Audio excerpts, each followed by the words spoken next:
ਸਤਿ ਸ਼੍ਰੀ ਅਕਾਲ ਜੀ। ਤੁਸੀਂ ਵੇਖ ਰਹੇ ਹੋ ਪੰਜਾਬ ਮੇਲ USA TV। ਮੈਂ ਹਾਂ ਸੰਜੀਵ ਯਸ਼ ਖੰਨਾ। ਤੁਹਾਡਾ ਸਾਰਿਆਂ ਦਾ ਸਵਾਗਤ ਤਰਕ ਦਲੀਲ ਦੇ ਵਿੱਚ। ਮੇਰੇ ਨਾਲ ਸਟੂਡੀਓਸ ਦੇ ਵਿੱਚ ਮੌਜੂਦ ਨੇ ਬਲਕਾਰ ਸਿੰਘ ਜੀ। ਪੰਜਾਬ ਮੇਲ USA TV ਚੈਨਲ ਦੇ ਪਿਆਰੇ ਦਰਸ਼ਕੋ, ਨਿੱਘੀ ਜਿਆਂ ਨੂੰ ਤੇ ਪ੍ਰੇਮ ਭਰੀ ਸਤਿ ਸ਼੍ਰੀ ਅਕਾਲ। ਔਰ ਮੇਰਾ ਖਿਆਲ ਹੈ ਕਿ ਤੁਸੀਂ ਚਾਹੇ ਦੇਸਾਂ ਪ੍ਰਦੇਸਾਂ 'ਚ ਵੱਸਦੇ ਜੇ, ਪੰਜਾਬ ਦੀ ਧਰਤੀ ਨੂੰ ਫਿਰ ਵੀ ਤੁਸੀਂ ਬੜਾ ਯਾਦ ਕਰਦੇ ਜੇ, ਕਿਉਂਕਿ ਤੁਹਾਡੀ ਇਹ ਜੰਮਣ ਪੋਏ ਹੈ। ਇੱਥੇ ਤੁਸੀਂ ਜੰਮੇ ਪਲੇ ਤੇ ਵੱਡੇ ਹੋਏ ਔਰ ਤੁਹਾਡੇ ਚੇਤਿਆਂ 'ਚ ਵਸਿਆ ਹੈ ਪੰਜਾਬ ਹੈ। ਔਰ ਜੋ ਪੰਜਾਬ ਵਿੱਚ ਹੁੰਦਾ ਹੈ, ਦਿਨ ਦਿਹਾੜੇ ਵੀ ਹੈ ਤੇ ਅਗਲੇ ਦਿਨ ਵੀ ਬਹੁਤ ਕੁਝ ਹੁੰਦਾ। ਉਹਨਾਂ ਦਿਨਾਂ ਦੀਆਂ ਗੱਲਾਂ ਜਾਂ ਜਿਹੜਾ ਪਿਛੋਕੜ ਆ, ਉਹ ਜੋ ਮਸਲੇ ਨੇ, ਭਖਦੇ ਮਸਲੇ ਨੇ, ਅਸੀਂ ਉਹ ਤੁਹਾਨੂੰ ਉਹਨਾਂ ਤੋਂ ਜਾਣੂ ਕਰਵਾਉਂਦੇ ਰਹਿੰਦੇ ਹਾਂ। ਤੇ ਮੇਰੇ ਨਾਲ ਸੰਜੀਵ ਖੰਨਾ ਜੀ ਬੈਠੇ ਨੇ ਔਰ ਮੇਰਾ ਖਿਆਲ ਹੈ ਕਿ ਇੱਕ ਐਸਾ ਮਸਲਾ ਲੈਣਗੇ ਜਿਹੜਾ ਪੰਜਾਬ ਵਿੱਚ ਬੜੀ ਚਰਚਾ ਦਾ ਵਿਸ਼ਾ ਰਿਹਾ ਔਰ ਪੰਜਾਬ ਦੇ ਲੋਕ ਉਸ ਨੂੰ ਮੰਨਦੇ ਵੀ ਆ ਔਰ ਉਹਦਾ ਜਿਹੜਾ ਹੱਲ ਹੋਇਆ ਉਹ ਵੀ ਅੱਛਾ ਹੱਲ ਹੋਇਆ। ਔਰ ਮੇਰਾ ਖਿਆਲ ਹੈ ਕਿ ਤੁਸੀਂ ਉਸ ਮਸਲੇ ਨੂੰ ਲੋਕਾਂ ਤੱਕ, ਆਪਣੇ ਦਰਸ਼ਕਾਂ ਤੱਕ ਪਹੁੰਚਾਓਗੇ ਔਰ ਉਹਦੇ 'ਤੇ ਵਿਚਾਰ ਰੱਖੋਗੇ ਆਪਣੇ। ਬਿਲਕੁਲ, ਕਿਉਂਕਿ ਸਾਨੂੰ ਸਾਰਿਆਂ ਨੂੰ ਨਾ ਮਾਨਸਿਕ ਸ਼ਾਂਤੀ ਚਾਹੀਦੀ ਹੈ। ਬਿਲਕੁਲ। ਜੇ ਕਿਸੇ ਨੂੰ ਗੱਲ ਕਰੋ ਤਾਂ ਕਹੇਗਾ ਪੀਸ ਆਫ ਮਾਈਂਡ। ਹਾਂ, ਵੱਖੋ-ਵੱਖ ਵਿਚਾਰ ਹੋਣਗੇ ਸਾਰਿਆਂ ਦੇ, ਵੱਖੋ-ਵੱਖ ਸੋਚਾਂ ਹੋਣਗੀਆਂ, ਸਭ ਵੱਖੋ-ਵੱਖ ਪਰਸਨੈਲਿਟੀ ਦੇ ਮਾਲਕ ਨੇ। ਪਰ ਮੁੱਕਦੀ ਗੱਲ ਇਹ ਆ, ਕੀ ਚਾਹੀਦਾ? ਪੀਸ ਆਫ ਮਾਈਂਡ, ਰਿਲੈਕਸ, ਮਨ ਦੀ ਸ਼ਾਂਤੀ, ਇਹ ਸਭ ਨੂੰ ਚਾਹੀਦੀ ਆ। ਕਿਉਂਕਿ ਸ਼ਾਂਤੀ ਦੇ ਵਿੱਚ ਹੀ ਤਰੱਕੀ ਆ। ਬਿਲਕੁਲ। ਜਿੱਥੇ ਸਾਰਾ ਦਿਨ ਭਾਜੜ ਪਈ ਹੋਵੇ ਉੱਥੇ ਬੰਦਾ ਉન્નਤੀ ਨਹੀਂ ਕਰ ਸਕਦਾ, ਪ੍ਰੋਗਰੈਸ ਨਹੀਂ ਹੋ ਸਕਦੀ। ਜਦੋਂ ਘਰ 'ਚ ਸ਼ਾਂਤੀ ਹੋਏਗੀ ਤਾਂ ਉਹ ਘਰ ਤਰੱਕੀ ਕਰੇਗਾ। ਉਹ ਜਿੱਥੇ ਘਰ ਦੇ ਵਿੱਚ ਅਸ਼ਾਂਤੀ ਹੋਏਗੀ, ਲੋਕ ਆਪਸ 'ਚ ਲੜਦੇ ਨੇ, ਝਗੜਦੇ ਨੇ, ਉਹ ਘਰ ਟੁੱਟ ਜਾਂਦਾ। ਉੱਥੇ ਕੋਈ ਤਰੱਕੀ ਨਹੀਂ ਹੁੰਦੀ, ਉਹ ਘਰ ਬਣਦਾ ਨਹੀਂ ਹੈਗਾ। ਸੋ ਘਰ ਨੂੰ ਬਣਾਉਣ ਵਾਸਤੇ ਸ਼ਾਂਤੀ ਦੀ ਲੋੜ ਹੈ। ਠੀਕ ਉਸੇ ਤਰ੍ਹਾਂ ਘਰ ਤੋਂ ਕਹਾਣੀ ਅੱਗੇ ਵੱਧਦੀ ਆ, ਪੂਰੇ ਸਮਾਜ ਦੀ ਗੱਲ ਬਣਦੀ ਆ, ਪੰਜਾਬ ਦੀ ਗੱਲ ਬਣਦੀ ਹੈ। ਤੇ ਪੰਜਾਬ ਦੇ ਵਿੱਚ ਹਮੇਸ਼ਾ ਸੁਖਾਵਾਂ ਮਾਹੌਲ ਚਾਹੀਦਾ, ਸ਼ਾਂਤੀ ਚਾਹੀਦੀ ਆ, ਤਾਂ ਹੀ ਅਸੀਂ ਪੰਜਾਬ ਨੂੰ ਰੰਗਲਾ ਪੰਜਾਬ ਬਣਾ ਸਕਦੇ ਹਾਂ, ਨਵਾਂ ਪੰਜਾਬ ਬਣਾ ਸਕਦੇ ਹਾਂ। ਪਰ ਜਦੋਂ ਦੀ ਇਹ ਹਕੂਮਤ ਆਈ ਹੈ ਨਵੀਂ, ਪਹਿਲਾਂ ਵੀ ਚਲੇ ਜਾਓ, ਪਿੱਛੇ ਵੀ ਚਲੇ ਜਾਓ, ਲੁਧਿਆਣਾ ਦੇ ਵਿੱਚ ਵੀ ਬੰਬ ਬਲਾਸਟ ਹੋਇਆ ਸੀ, ਹੁਣ ਪਿੱਛੇ ਪਟਿਆਲਾ ਦੇ ਵਿੱਚ ਗੜਬੜ ਹੋਈ ਆ, ਹੁਣ ਮੋਹਾਲੀ ਦੇ ਵਿੱਚ ਇੰਟੈਲੀਜੈਂਸ ਜਾਂ ਦਫ਼ਤਰ ਦੇ ਵਿੱਚ ਗੜਬੜ ਹੋਈ ਹੈ। ਸੋ ਇਹ ਸਾਰੀਆਂ ਘਟਨਾਵਾਂ ਮਿਲ ਕੇ ਪਿਛੋਕੜ ਵੀ ਦੇਖੀਏ, ਬੜਾ ਸੰਤਾਪ ਹੰਢਾਇਆ ਪੰਜਾਬ ਨੇ, ਸ਼ਾਂਤੀ ਬੜੀ ਮੁਸ਼ਕਲ ਬਹਾਲ ਹੋਈ। ਤੇ ਅਸੀਂ ਸਾਰੇ ਇਹੀ ਚਾਹੁੰਦੇ ਹਾਂ ਕਿ ਪੰਜਾਬ ਦੇ ਅੰਦਰ ਨਾ ਸ਼ਾਂਤੀ ਬਣੀ ਰਹੇ, ਪਰਮਾਤਮਾ ਦੀ ਮਿਹਰ ਰਹੇ, ਅਸੀਂ ਸਾਰੇ ਮਿਲ ਜੁਲ ਕੇ ਰਹੀਏ ਤਾਂ ਸੁਖਾਵਾਂ ਵਾਤਾਵਰਣ ਹੋਵੇ ਤੇ ਚੈਨ ਦੀ ਰੋਟੀ ਖਾਈਏ, ਚੈਨ ਨਾਲ ਆਪਣੇ ਪਰਿਵਾਰਾਂ 'ਚ ਰਹੀਏ, ਸਭ ਦੇ ਕੋਲ ਰੋਜ਼ਗਾਰ ਹੋਵੇ, ਸਾਰਿਆਂ ਦੀਆਂ ਸਿਹਤਾਂ ਵਧੀਆ ਹੋਣ, ਪੜ੍ਹਾਈ ਲਿਖਾਈ ਵਧੀਆ ਹੋਵੇ ਬੱਚਿਆਂ ਦੀ, ਸਿਰ ਦੇ ਉੱਤੇ ਛੱਤ ਹੋਵੇ, ਸੋਹਣੇ ਕੱਪੜੇ ਪਾਈਏ, ਮਤਲਬ ਸਾਰੀਆਂ ਲੋੜਾਂ ਪੂਰੀਆਂ ਹੋਣ। ਉਹਦੇ ਵਾਸਤੇ ਸ਼ਾਂਤੀ ਬਹੁਤ ਜ਼ਰੂਰੀ ਆ। ਪਰ ਜਿਹੜੀਆਂ ਘਟਨਾਵਾਂ ਹੋ ਰਹੀਆਂ ਨੇ, ਜੇ ਇਹਨਾਂ ਦਾ ਲਿੰਕ ਦੇਖੀਏ ਤਾਂ ਕਿਤੇ ਨਾ ਕਿਤੇ ਲੱਗਦਾ ਕਿ ਕੋਈ ਸ਼ਰਾਰਤੀ ਲੋਕ ਬੈਠੇ ਨੇ ਜਿਹੜੇ ਪੰਜਾਬ ਦੇ ਮਾਹੌਲ ਨੂੰ ਖਰਾਬ ਕਰਨਾ ਚਾਹੁੰਦੇ ਨੇ। ਹਾਂ, ਬਿਲਕੁਲ ਠੀਕ ਹੈ ਕਿ ਜਿਹੜੀ ਆਤਮਿਕ ਸ਼ਾਂਤੀ ਆ, ਜਾਂ ਅਸੀਂ ਚਾਹੁੰਦੇ ਹਾਂ ਕਿ ਅੰਦਰੂਨੀ ਸ਼ਾਂਤੀ ਬਹੁਤ ਜ਼ਰੂਰੀ ਆ, ਤਾਂ ਹੀ ਬੰਦਾ ਨਵਾਂ ਨਰੋਇਆ ਔਰ ਸਾਰੇ ਪਰਿਵਾਰ ਵਿੱਚ ਖੁਸ਼ੀ ਖੁਸ਼ਹਾਲੀ ਨਾਲ ਰਹਿ ਸਕਦਾ। ਜਿਸ ਧਰਤੀ 'ਤੇ ਅਸੀਂ ਵੱਸ ਰਹੇ ਹਾਂ, ਜਿਸ ਉਹ ਧਰਤੀ ਦੇ ਆਲਾ ਦੁਆਲਾ ਉਹਦਾ ਚੁਗਿਰਦਾ, ਉਹਦਾ ਸਾਰਾ ਮਾਹੌਲ ਜੇ ਸ਼ਾਂਤ ਹੋਏਗਾ ਤਾਂ ਅਸੀਂ ਬਿਲਕੁਲ ਵਧੀਆ ਤਰੀਕੇ ਨਾਲ ਰਵਾਂਗੇ, ਸਾਡੇ ਚਿਹਰੇ ਖਿੜੇ ਰਹਿਣਗੇ।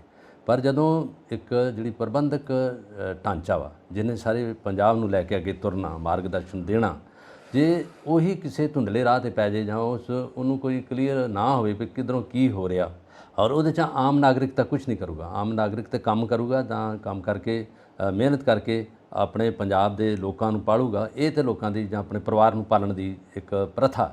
ਪਰ ਜਿਸ ਤਰ੍ਹਾਂ ਹੁਣੇ ਪਤਾ ਲੱਗਾ ਕਿ ਮੋਹਾਲੀ, ਜਦੋਂ ਇਹਨਾਂ ਦਾ ਇੰਟੈਲੀਜੈਂਸ ਦਾ ਹੈੱਡਕੁਆਟਰ ਆ, ਉੱਥੇ ਬਲਾਸਟ ਹੋਇਆ, ਜਿਹਦਾ ਗਰਨੇਡ ਚਲਾਇਆ ਗਿਆ ਔਰ ਉਹਦੇ 'ਚ ਇਹਨਾਂ ਦੀ ਵੱਡੀ ਮੀਟਿੰਗ ਹੋ ਰਹੀ ਸੀ, ਉਹਦੇ 'ਚ ਸਾਰੇ ਅਧਿਕਾਰੀ, ਪੁਲਿਸ ਆਫੀਸਰ ਬੈਠੇ ਸੀਗੇ।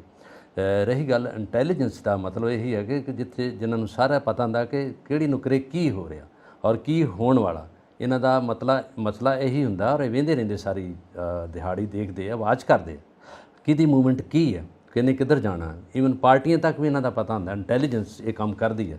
ਪਰ ਜੇ ਉਹਨਾਂ ਦੇ ਘਰ 'ਚ ਹੀ ਸੰਨ ਲੱਗ ਜੇ, ਘਰ ਮੀਨਜ਼ ਦਫ਼ਤਰ ਹੀ ਆ, ਜਿਹਦੇ ਵਿੱਚ ਹੀ ਚੋਰ ਮੋਰੀਆਂ ਹੋ ਜਾਣ, ਉਹਦੇ ਵਿੱਚ ਹੀ ਕੁਛ ਨਾ ਕੁਛ ਹੋ ਜੇ, ਤਾਂ ਗੱਲ ਬਿਲਕੁਲ ਚੰਗੀ ਨਹੀਂ ਲੱਗਦੀ। ਕਿ ਜਿਹਦੇ ਆਪ ਅਧਿਕਾਰੀ ਨੇ, ਜਿਹਨੇ ਸੁਰੱਖਿਆ ਪ੍ਰਦਾਨ ਕਰਨੀ ਹੈ, ਜਿਹਨੇ ਲੋਕਾਂ ਨੂੰ ਸਿਕਿਉਰਿਟੀ ਦੇਣੀ ਹੈ, ਜੇ ਉਹੀ ਇਸ ਦੀ ਮਾਰ ਥੱਲੇ ਆ ਜਾਣ ਤਾਂ ਇਹ ਗੱਲ ਲੋਕਾਂ ਲਈ ਹਾਸੋਹੀਣ ਵੀ ਬਣ ਜਾਂਦੀ ਹੈ।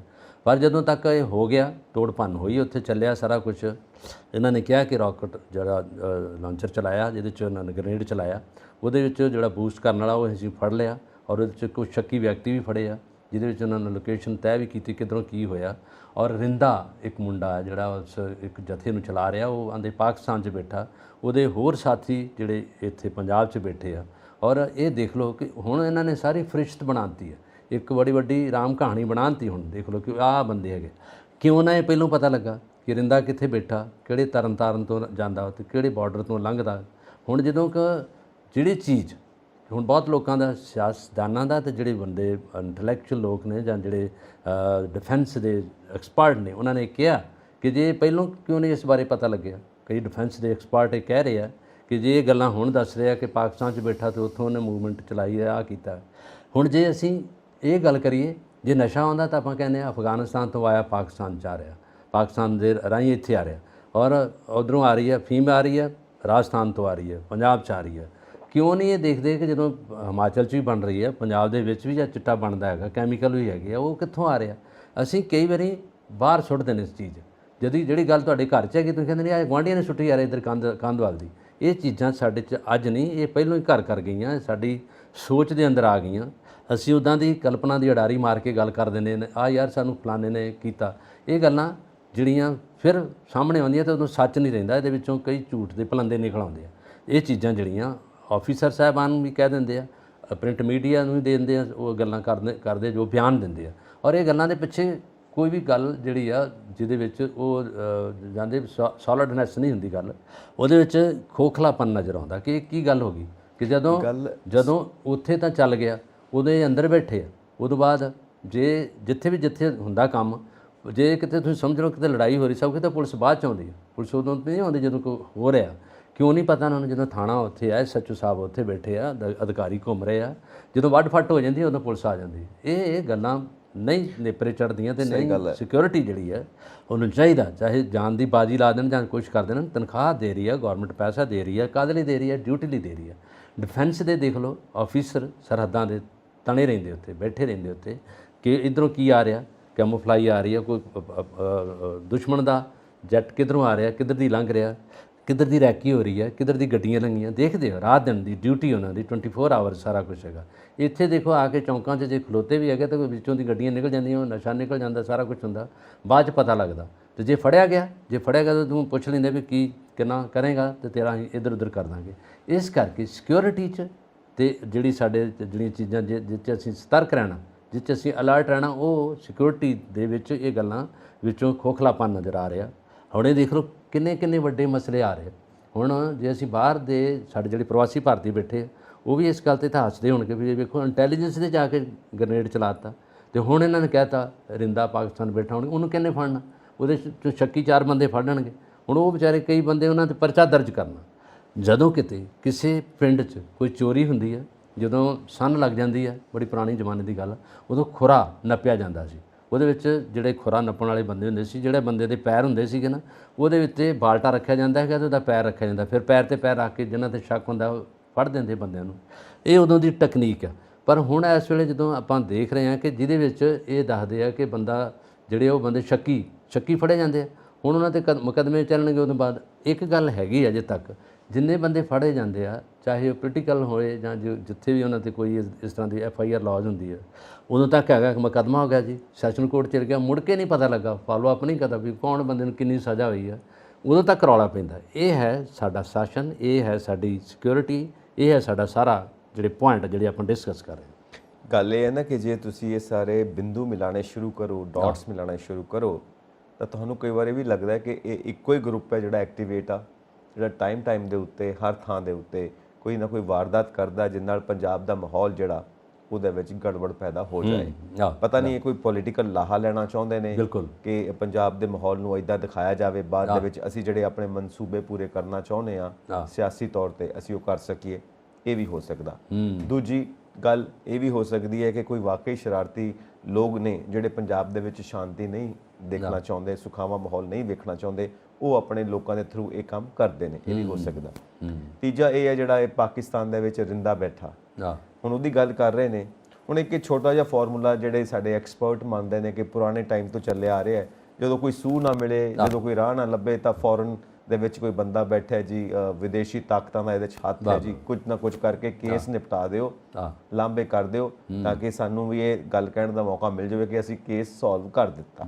ਇੱਕ ਇਹ ਵੀ ਪੁਆਇੰਟ ਲੋਕੀ ਜੋ ਐਕਸਪਰਟਸ ਨੇ ਕਹਿੰਦੇ ਨੇ, ਕਿਉਂਕਿ ਇਹ ਵੱਖੋ-ਵੱਖ ਥਿਊਰੀਜ਼ ਆ ਰਹੀਆਂ ਨੇ ਸਾਹਮਣੇ। ਹੁਣ ਮੁੱਕਦੀ ਗੱਲ ਇਹ ਹੈ ਕਿ ਭੁਗਤਦਾ ਕੌਣ ਪਿਆ? ਭੁਗਤਦੇ ਪੈਣੇ ਪੰਜਾਬ ਵਾਸੀ। ਸਹੀ ਗੱਲ। ਹੁਣ ਤਰਨਤਾਰਨ ਤੋਂ ਇੱਕ ਬੰਦਾ ਫੜਿਆ ਗਿਆ, ਨਿਸ਼ਾਨ ਸਿੰਘ, ਜਿਸ ਦਾ ਰਿਲੇਸ਼ਨ ਇਸ ਕੇਸ ਨਾਲ ਮੰਨਿਆ ਜਾਂਦਾ ਕਿ ਉਹਦੇ ਕੋਲੋਂ ਵੀ ਕੁਝ ਇਦਾਂ ਦਾ ਸਮਾਨ ਮਿਲਿਆ ਹੈ, ਕੋਈ ਇਦਾਂ ਦੀ ਸਮੱਗਰੀ ਮਿਲੀ ਹੈ ਜਿਹੜੀ ਗੈਰ ਕਾਨੂੰਨੀ ਹੈ। ਖੈਰ ਇਹ ਤੇ ਹੁਣ ਤਹਿਕੀਕਾਤ ਕਰਨ ਵਾਲੀਆਂ ਏਜੰਸੀਆਂ ਨੂੰ ਪਤਾ ਹੈ, ਉੱਥੇ ਨਾ ਤੁਸੀਂ ਗਏ ਹੋ ਤੇ ਨਾ ਮੈਂ ਗਿਆ ਤੇ ਨਾ ਕੋਈ ਹੋਰ ਗਿਆ, ਕਿਉਂਕਿ ਸਾਡਾ ਤਾਂ ਫੀਲਡ ਹੀ ਅਲੱਗ ਹੈ। ਸਾਨੂੰ ਜਿਹੜੀ ਰਿਪੋਰਟਿੰਗ ਮਿਲਦੀ ਹੈ ਅਸੀਂ ਉਹਦੇ ਮੁਤਾਬਿਕ ਉਹਦੇ ਗੱਲ ਕਰ ਰਹੇ ਹਾਂ, ਐਨਾਲਿਸਿਸ ਕਰਦੇ ਹਾਂ। ਸੋ ਇਹ ਤਾਂ ਜਿਹੜੀਆਂ ਏਜੰਸੀਆਂ ਕਰ ਰਹੀਆਂ ਨੇ, ਅੰਦਰ ਦੀ ਗੱਲ ਕੀ ਹੈ ਉਹਨਾਂ ਨੂੰ ਪਤਾ ਹੋਣਾ। ਪਰ ਇਹ ਗੱਲ ਬਿਲਕੁਲ ਸੋਚਣ ਵਾਲੀ ਹੈ ਕਿ ਜਿਹੜੀ ਇੰਟੈਲੀਜੈਂਸ ਆ, ਜਿਹੜਾ ਆਫਿਸ ਆ, ਜਿਹੜਾ ਬਾਕੀ ਥਾਂ ਤੇ ਇਨਪੁਟਸ ਦਿੰਦਾ ਬਿਲਕੁਲ ਕਿ ਇੱਥੇ ਆ ਹੋਣ ਵਾਲਾ, ਇੱਥੇ ਆ ਹੋਣ ਵਾਲਾ, ਉਹਨਾਂ ਨੂੰ ਆਪਣੇ ਘਰ 'ਚ ਨਹੀਂ ਪਤਾ ਕੀ ਹੁੰਦਾ ਪਿਆ। ਉੱਥੇ ਆ ਕੇ ਅਗਲੇ ਬੰਬ ਬਲਾਸਟ ਕਰਕੇ ਚਲੇ ਗਏ ਨੇ। ਤੇ ਹੁਣ ਇਹ ਕੁਐਸਚਨ ਮਾਰਕ ਤੇ ਲੱਗਦਾ ਹੀ ਹੈ, ਕਾਬਲੀਅਤ ਦੇ ਉੱਤੇ ਕੁਐਸਚਨ ਮਾਰਕ ਲੱਗਦਾ।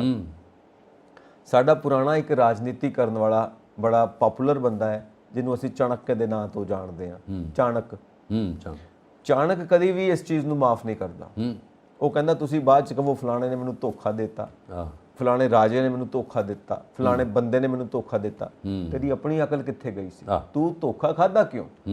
ਉਹ ਧੋਖਾ ਕਸੂਰ ਉਹਦਾ ਕੱਢਦਾ ਜਿਹਨੇ ਧੋਖਾ ਖਾਦਾ, ਧੋਖਾ ਦੇਣ ਵਾਲੇ ਦਾ ਕਸੂਰ ਨਹੀਂ ਕੱਢਦਾ। ਇਹ ਉਹਦੀ ਸੋਚ ਆ ਕਿ ਤੁਸੀਂ ਰਾਜਨੀਤਿਕ ਤੌਰ ਤੇ ਇੰਨੇ ਅਲਰਟ ਰਹਿਣਾ ਚਾਹੀਦੇ ਹੋ, ਤੁਸੀਂ ਰਾਜਨੀਤਿਕ ਤੌਰ ਦੇ ਉੱਤੇ ਇੰਨੇ ਜ਼ਿਆਦਾ ਜਾਗਰੂਕ ਰਹਿਣੇ ਚਾਹੀਦੇ ਹੋ, ਔਰ ਐਡਮਿਨਿਸਟ੍ਰੇਸ਼ਨ ਇੰਨੀ ਜਾਗਰੂਕ ਹੋਵੇ ਕਿ ਤੁਹਾਨੂੰ ਤਾਂ ਇਹ ਵੀ ਪਤਾ ਹੋਵੇ ਕਿ ਚਿੜੀ ਪਰ ਨਹੀਂ ਮਾਰ ਸਕਦੀ ਮੇਰੀ ਮਰਜ਼ੀ ਤੋਂ ਬਿਨਾਂ। ਇਸ ਲੈਵਲ ਦੀ ਸਿਕਿਉਰਿਟੀ ਚਾਹੀਦੀ। ਸਹੀ ਗੱਲ। ਔਰ ਉਹ ਇਸ ਸੋਚ ਦਾ ਮਾਲਕ ਹੈ। ਹੁਣ ਅਸੀਂ ਇਹ ਕਹਿ ਦਈਏ ਚਲੋ ਜੀ ਇਹ ਤਾਂ ਘਟਨਾਵਾਂ ਹੋ ਜਾਂਦੀਆਂ ਨੇ, ਇਦਾਂ ਥੋੜਾ ਹੁੰਦਾ। ਇਹ ਘਟਨਾਵਾਂ ਕਿਉਂ ਹੁੰਦੀਆਂ ਨੇ? ਚਰਚਾ ਹੋ ਰਹੀ ਆ। ਚਰਚਾ ਇਹ ਹੋ ਰਹੀ ਹੈ ਕਿ ਜਦੋਂ ਤੁਸੀਂ ਕਿਤੇ ਹਮਲਾ ਕਰਨਾ ਚਾਹੋ ਜਾਂ ਕਿਸੇ ਦੇ ਘਰ ਦੇ ਵਿੱਚ ਅਟੈਕ ਕਰਨਾ ਚਾਹੋ ਜਾਂ ਕਿਤੇ ਹੋਰ ਵੜਨਾ ਚਾਹੋ, ਤਾਂ ਜਦੋਂ ਤੱਕ ਉੱਥੋਂ ਦਾ ਬੰਦਾ ਵਿੱਚ ਤੁਸੀਂ ਇਨਵੋਲਵ ਨਹੀਂ ਕਰੋਗੇ, ਉਦੋਂ ਤੱਕ ਤੁਹਾਨੂੰ ਅੰਦਰ ਦੇ ਭੇਦ ਨਹੀਂ ਪਤਾ ਲੱਗਣਗੇ ਕਿ ਤੁਸੀਂ ਕਿੱਦਾਂ ਅਟੈਕ ਮਾਰਨਾ, ਕਿੱਧਰੋਂ ਦੀ ਜਾਣਾ, ਕਿੱਧਰੋਂ ਦੀ ਨਹੀਂ ਜਾਣਾ। ਹੋ ਸਕਦਾ, ਇਹ ਮੈਂ ਨਹੀਂ ਕਹਿ ਰਿਹਾ ਕਿ ਇਦਾਂ ਹੋਏਗਾ, ਹੋ ਸਕਦਾ, ਕਿਉਂਕਿ ਜਿਹੜੇ ਐਕਸਪਰਟਸ ਮੰਨਦੇ ਨੇ ਕਿ ਕੋਈ ਨਾ ਕੋਈ ਹੋ ਸਕਦਾ ਬੰਦਾ ਇਹਨਾਂ ਦੇ ਵਿੱਚੋਂ, ਇਸ ਆਫਿਸ ਦੇ ਵਿੱਚੋਂ ਜਾਂ ਕਿਸੇ ਆਫਿਸ ਦੇ ਨਾਲ ਲੱਗਦੇ ਆਫਿਸ ਦੇ ਵਿੱਚੋਂ ਕੋਈ ਨਾ ਕੋਈ ਬੰਦਾ ਇੱਕ ਵਿੱਚ ਇਨਵੋਲਵ ਹੋਵੇ, ਜਿਹਨੇ ਭੇਦ ਦਿੱਤਾ ਹੋਵੇ। ਉਸ ਦੇ ਆਧਾਰ ਦੇ ਉੱਤੇ, ਉਹਦੀ ਇਨਫੋਰਮੇਸ਼ਨ ਦੇ ਆਧਾਰ ਦੇ ਉੱਤੇ, ਉਹਦੀ ਟਿਪ ਦੇ ਆਧਾਰ ਦੇ ਉੱਤੇ ਇਹ ਅਟੈਕ ਕਰਨ ਦੇ ਵਿੱਚ ਕਾਮਯਾਬ ਹੋਏ ਹੋਣ। ਕਿਉਂਕਿ ਘਰ ਦਾ ਭੇਤੀ ਲੰਕਾ ਢਾਏ ਵਾਲੀ ਗੱਲ ਹਰ ਥਾਂ ਤੇ ਹੁੰਦੀ ਹੈ। ਹਮੇਸ਼ਾ ਭੇਤੀ ਦੀ ਤਲਾਸ਼ ਕੀਤੀ ਜਾਂਦੀ ਹੈ ਜਿਹੜੀ ਘਰ ਦੇ ਅੰਦਰ ਦੀ ਖਬਰ ਦਵੇ, ਔਰ ਉਹ ਭੇਤੀ ਹੀ ਤੁਹਾਡੀ ਸਹਾਇਤਾ ਕਰਦਾ ਉਸ ਘਰ ਨੂੰ ਢਾਉਣ ਦੇ ਵਿੱਚ। ਇਹ ਹਮੇਸ਼ਾ ਜਾਸੂਸੀ ਦਾ ਤੇ ਇਹੀ ਨਿਯਮ ਹੈ ਕਿ ਜਿਸ ਘਰ ਦੇ ਵਿੱਚ ਤੁਸੀਂ ਜਾਸੂਸੀ ਕਰਵਾਉਣੀ ਹੈ, ਉਸ ਘਰ ਦੇ ਕਿਸੇ ਜੀ ਨੂੰ ਆਪਣੇ ਨਾਲ ਮਿਲਾਓਗੇ ਤਾਂ ਹੀ ਅੰਦਰ ਦੀ ਖਬਰ ਪਹੁੰਚੇਗੀ। ਤੁਸੀਂ ਕਿਸੇ ਦੀ ਰਸੋਈ 'ਚ ਕਿਵੇਂ ਵੜ ਜਾਓਗੇ ਕਿ ਉੱਥੇ ਕੀ ਬਣਿਆ ਤੇ ਕੀ ਨਹੀਂ ਬਣਿਆ? ਖੈਰ, ਇਹ ਹੁਣ ਸਾਰੀ ਤਹਿਕੀਕਾਤ ਹੈ, ਪਰ ਜੋ ਹੋਇਆ ਮਾੜਾ ਹੋਇਆ। ਇਹ ਪੰਜਾਬ ਵਾਸੀਆਂ ਵਾਸਤੇ ਤੇ ਪੰਜਾਬ ਵਾਸਤੇ ਸੁਖਾਵਾਂ ਨਹੀਂ ਹੈਗਾ। ਇਹ ਤਾਂ ਹੈ, ਜਦੋਂ ਸ਼ਾਂਤੀ ਭੰਗ ਹੋ ਜਾਂਦੀ ਹੈ, ਜਿਹਦੇ 'ਚ ਲੋਕ ਪੀਸਫੁਲ ਰਹਿਣਾ ਚਾਹੁੰਦੇ ਆ, ਜਦੋਂ ਇੱਦਾਂ ਦੇ ਵਾਕਿਆ ਹੁੰਦੇ ਆ ਤਾਂ ਲੋਕ ਇਹਦੇ ਵਿੱਚੋਂ ਜਿਹੜੇ ਆ ਨਾ ਉਹ ਬੜੇ ਡਿਸਟਰਬ ਹੋ ਜਾਂਦੇ ਆ, ਲੋਕ ਜਿਹੜੇ ਸ਼ਾਂਤੀ ਨਾਲ ਕੰਮ ਕਰਦੇ ਆ। ਹੁਣ ਰਹੀ ਗੱਲ, ਜਿਸ ਤਰ੍ਹਾਂ ਤੁਸੀਂ ਆਹ ਗੱਲ ਕੀਤੀ ਹੈ, ਜਿਸ ਤਰ੍ਹਾਂ ਕਿਸੇ 'ਤੇ ਕੇਸ ਹੋ ਜਾਂਦਾ, ਕੋਈ ਪੋਲੀਟੀਕਲ ਲੀਡਰ ਆ, ਮੰਤਰੀ ਆ, ਮੁੱਖ ਮੰਤਰੀ ਆ, ਕਿਸੇ ਉਪਾਧੀ 'ਤੇ ਬੈਠਾ, ਜਦੋਂ ਕੋਈ ਉਹਦੇ 'ਤੇ ਕੋਈ FIR ਲੌਜ ਹੁੰਦੀ, ਕੇਸ ਹੁੰਦਾ, ਤਾਂ ਉਹਦਾ ਪਤਾ ਕੀ ਹੁੰਦਾ? ਜਿਸ ਤਰ੍ਹਾਂ ਤੁਸੀਂ ਹੁਣ ਕਹਿ ਰਹੇ ਸੀਗੇ ਕਿ ਉਹ ਕਹਿੰਦੇ ਕਿ ਉਹ ਬਾਹਰੋਂ ਆ ਗਏ ਤੇ ਇੱਦਾਂ ਕਰ ਗਏ। ਇਹ ਕਹਿੰਦੇ ਆ, ਲੀਡਰ ਆਉਂਦੇ ਜੀ ਇਹ ਸਾਰਾ ਕੁਝ ਸਿਆਸੀ ਮਾਮਲਾ ਜਿਹੜਾ ਮੇਰੇ 'ਤੇ ਥੋਪਿਆ ਗਿਆ, ਮੈਂ ਤਾਂ ਇਹਦੇ ਤੋਂ ਦੂਰ ਹਾਂ, ਮੈਂ ਇਹ ਕੰਮ ਕੀਤਾ ਨਹੀਂਗਾ। ਮਜੀਠੀਆ ਸਾਹਿਬ, ਹਾਂ, ਯੈਸ, ਜਿਹੜੀ ਤਸਕਰੀ ਦਾ ਉਹਨਾਂ 'ਤੇ ਕੇਸ ਹੈਗਾ ਔਰ ਚਿੱਟੇ ਦਾ ਕੇਸ ਉਹਨਾਂ 'ਤੇ ਹੈਗਾ, ਹੁਣ ਉਹਦੇ 'ਤੇ ਉਹਨਾਂ ਨੇ ਉਹੀ ਕੀਤਾ ਕਿ ਸਿਆਸੀ ਮਾਮਲਾ। ਹੁਣ ਦੇਖੋ, ਜਦੋਂ ਕੋਈ ਆਪੋਜੀਸ਼ਨ ਦਾ ਕੋਈ ਵੱਡਾ ਨੇਤਾ ਇਹਦੇ ਵਿੱਚ ਗ੍ਰਿਫਤ ਹੋ ਜਾਂਦਾ, ਫੜਿਆ ਜਾਂਦਾ, ਅਰੈਸਟ ਹੋ ਜਾਂਦਾ, ਫਿਰ ਵੀ ਐਂਡ ਤੱਕ ਨਹੀਂ ਮੰਨਦਾ ਕਿ ਮੈਂ ਕੀ ਕੀਤਾ। ਮਨੀ ਲਾਂਡਰਿੰਗ ਦੇ ਮਾਮਲੇ 'ਚ ਵੀ ਖਹਿਰਾ ਜੀ ਸਾਰੇ ਕੁਝ ਅੰਦਰ ਵੀ ਰਹੇ ਆ, ਬੜਾ ਕੁਝ ਹੋਇਆ, ਹੋਰ ਨੇਤਾ ਵੀ ਹੈ, ਪਰ ਉਦੋਂ ਕਿਤੇ ਥੋਪਦੇ ਆ ਸਿਆਸੀ, ਜਿਸ ਤਰ੍ਹਾਂ ਪੋਲੀਟੀਕਲ ਵੈਂਡੇਟਾ। ਹਾਂ, ਜਿੱਦਾਂ ਚੰਨੀ ਜੀ ਰਹੇ ਆ, ਇਹਦੇ ਰੇਤਾ ਦੇ ਖਨਣ ਦੇ ਵਿੱਚ ਰਹੇ, ਉਹਨਾਂ ਦਾ ਭਾਣਜਾ ਰਿਹਾ, ਉਹ ਵੀ ਇਹੋ ਹੀ ਬੋਲ ਰਹੇ ਆ ਕਿ ਸਾਰਾ ਕੁਝ ਇਹ ਪੋਲੀਟੀਕਲ ਮਾਮਲਾ ਹੈਗਾ। ਚਾਹੇ ਸੈਂਟਰ ਦਾ ਅਧਿਕਾਰੀ ਹੋਵੇ, ਉੱਥੇ ਕੋਈ ਨੇਤਾ ਹੋਵੇ, ਚਾਹੇ ਸਟੇਟ ਦਾ ਹੋਵੇ, ਉਹਨੇ ਇੱਕ ਇਹ ਬਣਾਈ ਆ ਇਬਾਰਤ, ਉਹ ਕਹੂਗਾ ਕਿ ਆਹ ਗੱਲ ਹੈਗਾ, ਪਰ ਉਹਦੋਂ ਬਾਅਦ ਜਦੋਂ ਤਹਿਕੀਕਾਤ ਹੁੰਦੀ ਆ, ਪੁਲਿਸ ਪਤਾ ਕਰਦੀ ਹੈ, ਸਾਰਾ ਕੁਝ ਹੁੰਦਾ, ਮਾਮਲਾ ਤਾਂ ਉਹਦਾ FIR ਲੌਜ ਐਵੇਂ ਤਾਂ ਹੁੰਦੀ ਨਹੀਂ। ਉਹ ਮਾਮਲਾ ਉਹਦੇ ਪਿੱਛੇ ਇਹ ਕੋਈ ਨਾ ਕੋਈ ਤਾਂ ਬਣੀ ਹੁੰਦੀ ਆ, ਧਾਰਾ ਐਵੇਂ ਨਹੀਂ ਲੱਗਦੀ। ਧਾਰਾ ਦੇ ਪਿੱਛੇ, ਇੰਡੀਅਨ ਪੀਨਲ ਕੋਡ ਦੇ ਪਿੱਛੇ ਹੈਗਾ ਕਿ ਕਿਹਦੇ 'ਤੇ ਹੈਗਾ, ਜਿਹਨੇ ਕਿਸੇ ਨਾਲ ਚੋਰੀ ਕੀਤੀ ਆ ਕਿਸੇ ਨਾਲ ਧੋਖਾ ਕੀਤਾ 120(b) ਆ 364(65) ਇਹ ਕਿਸ ਤਰ੍ਹਾਂ ਦੀਆਂ ਧਾਰਾ ਹੈਗੀਆਂ, ਇਹ ਐਡਵੋਕੇਟ ਜ਼ਿਆਦਾ ਦੱਸ ਸਕਦੇ ਆ। ਪਰ ਪਤਾ ਇਹ ਲੋਕਾਂ ਭੋਲੇ ਭਾਲਿਆਂ ਨੂੰ ਮੂਰਖ ਬਣਾਉਣ ਵਾਲੀਆਂ ਗੱਲਾਂ ਹੁੰਦੀਆਂ, ਤਾਂ ਕਿ ਲੋਕ ਜਾਣਦੇ ਆ, ਲੋਕਾਂ ਨੂੰ ਪਤਾ, ਜਨਤਾ ਇਸ ਗੱਲ ਤੋਂ ਪੂਰੀ ਜਾਣੀ ਘਰ ਇਹ ਸਾਡੇ ਐਮਐਲਏ ਨੇ ਕੀ ਕੀਤਾ, ਇਹ ਮੰਤਰੀ ਸਾਹਿਬ ਨੇ ਕੀ ਕੀਤਾ, ਝੋਲੀਆਂ ਆਪਣੀਆਂ ਭਰੀਆਂ ਤੇ ਆਪਣੇ ਬੱਚਿਆਂ ਨੂੰ ਦਿੱਤਾ, ਆਪਣੇ ਬੱਚਿਆਂ ਕੁਣਬੇ ਨੂੰ ਨੌਕਰੀਆਂ ਦਿੱਤੀਆਂ, ਬਾਕੀ ਵਿਚਾਰੇ ਸਾਈਡਾਂ ਤੇ ਰਹਿ ਗਏ। ਇਹੀ ਹੈ, ਕਿਸੇ ਨੂੰ ਅਪਾਇੰਟਮੈਂਟ ਲੈਟਰ ਨਹੀਂ ਹੈ ਤੇ ਕਈ ਨੂੰ ਉਸੇ ਵੇਲੇ ਮਿਲ ਦਿੱਤਾ ਨੌਕਰੀ ਜੁਆਇਨ ਕਰੋ। ਮਜੀਠੀਆ ਸਾਹਿਬ ਦੀ ਗੱਲ ਕੀਤੀ, ਹਾਂ, ਇਹਨਾਂ ਨੇ ਇਹੀ ਸੁਪਰੀਮ ਕੋਰਟ ਦੇ ਵਿੱਚ ਸਿੱਬਲ ਸਾਹਿਬ ਨੇ ਜੋ ਇਹਨਾਂ ਨੂੰ ਰਿਪਰੈਜ਼ੈਂਟ ਕਰ ਰਹੇ ਨੇ ਕੋਰਟਸ ਦੇ ਵਿੱਚ, ਕਾਂਗਰਸ ਦੇ ਇੱਕ ਸੀਨੀਅਰ ਆਗੂ ਨੇ ਔਰ ਉਹੀ ਕਪਿਲ ਸਿੱਬਲ ਜੀ ਇਹਨਾਂ ਦੇ ਐਡਵੋਕੇਟ ਨੇ। ਸੋ ਸੁਪਰੀਮ ਕੋਰਟ ਦੇ ਵਿੱਚ ਡਾਇਰੈਕਟ ਜਾ ਕੇ ਐਪਲੀਕੇਸ਼ਨ ਲਗਾਉਂਦੇ ਨੇ ਕਿ ਇਹ ਕੇਸ ਖਾਰਜ ਕੀਤਾ ਜਾਵੇ, ਪੋਲੀਟੀਕਲੀ ਮੋਟੀਵੇਟਿਡ ਆ, ਪੋਲੀਟੀਕਲ ਵੈਂਡੇਟਾ, ਇਹ ਪੀੜਿਤ ਨੇ। ਹੁਣ ਐਡਾ ਵੱਡਾ ਨੇਤਾ ਜਿਨ੍ਹਾਂ ਦੀ ਸਿਸਟਰ ਜਿੱਥੇ ਵਿਆਹੀ ਹੋਈ ਹੈ, ਇੰਨਾ ਵੱਡਾ ਘਰ ਹੈਗਾ, ਉਹ ਇੰਨਾ ਵੱਡਾ ਘਰ, ਉਹ 5 ਟਾਈਮਸ 5 ਵਾਰੀ ਪੰਜਾਬ ਦੇ ਮੁੱਖ ਮੰਤਰੀ ਰਹਿ ਚੁੱਕੇ ਨੇ, ਰਾਇਲ ਕਿੰਗ ਆ ਪੰਜਾਬ ਦੇ, ਰਾਇਲ ਕਿੰਗ, ਔਰ ਐਡਾ ਵੱਡਾ ਪਾਵਰਫੁਲ ਘਰਾਣਾ ਕੋਈ ਵੀ ਨਹੀਂ ਹੈ।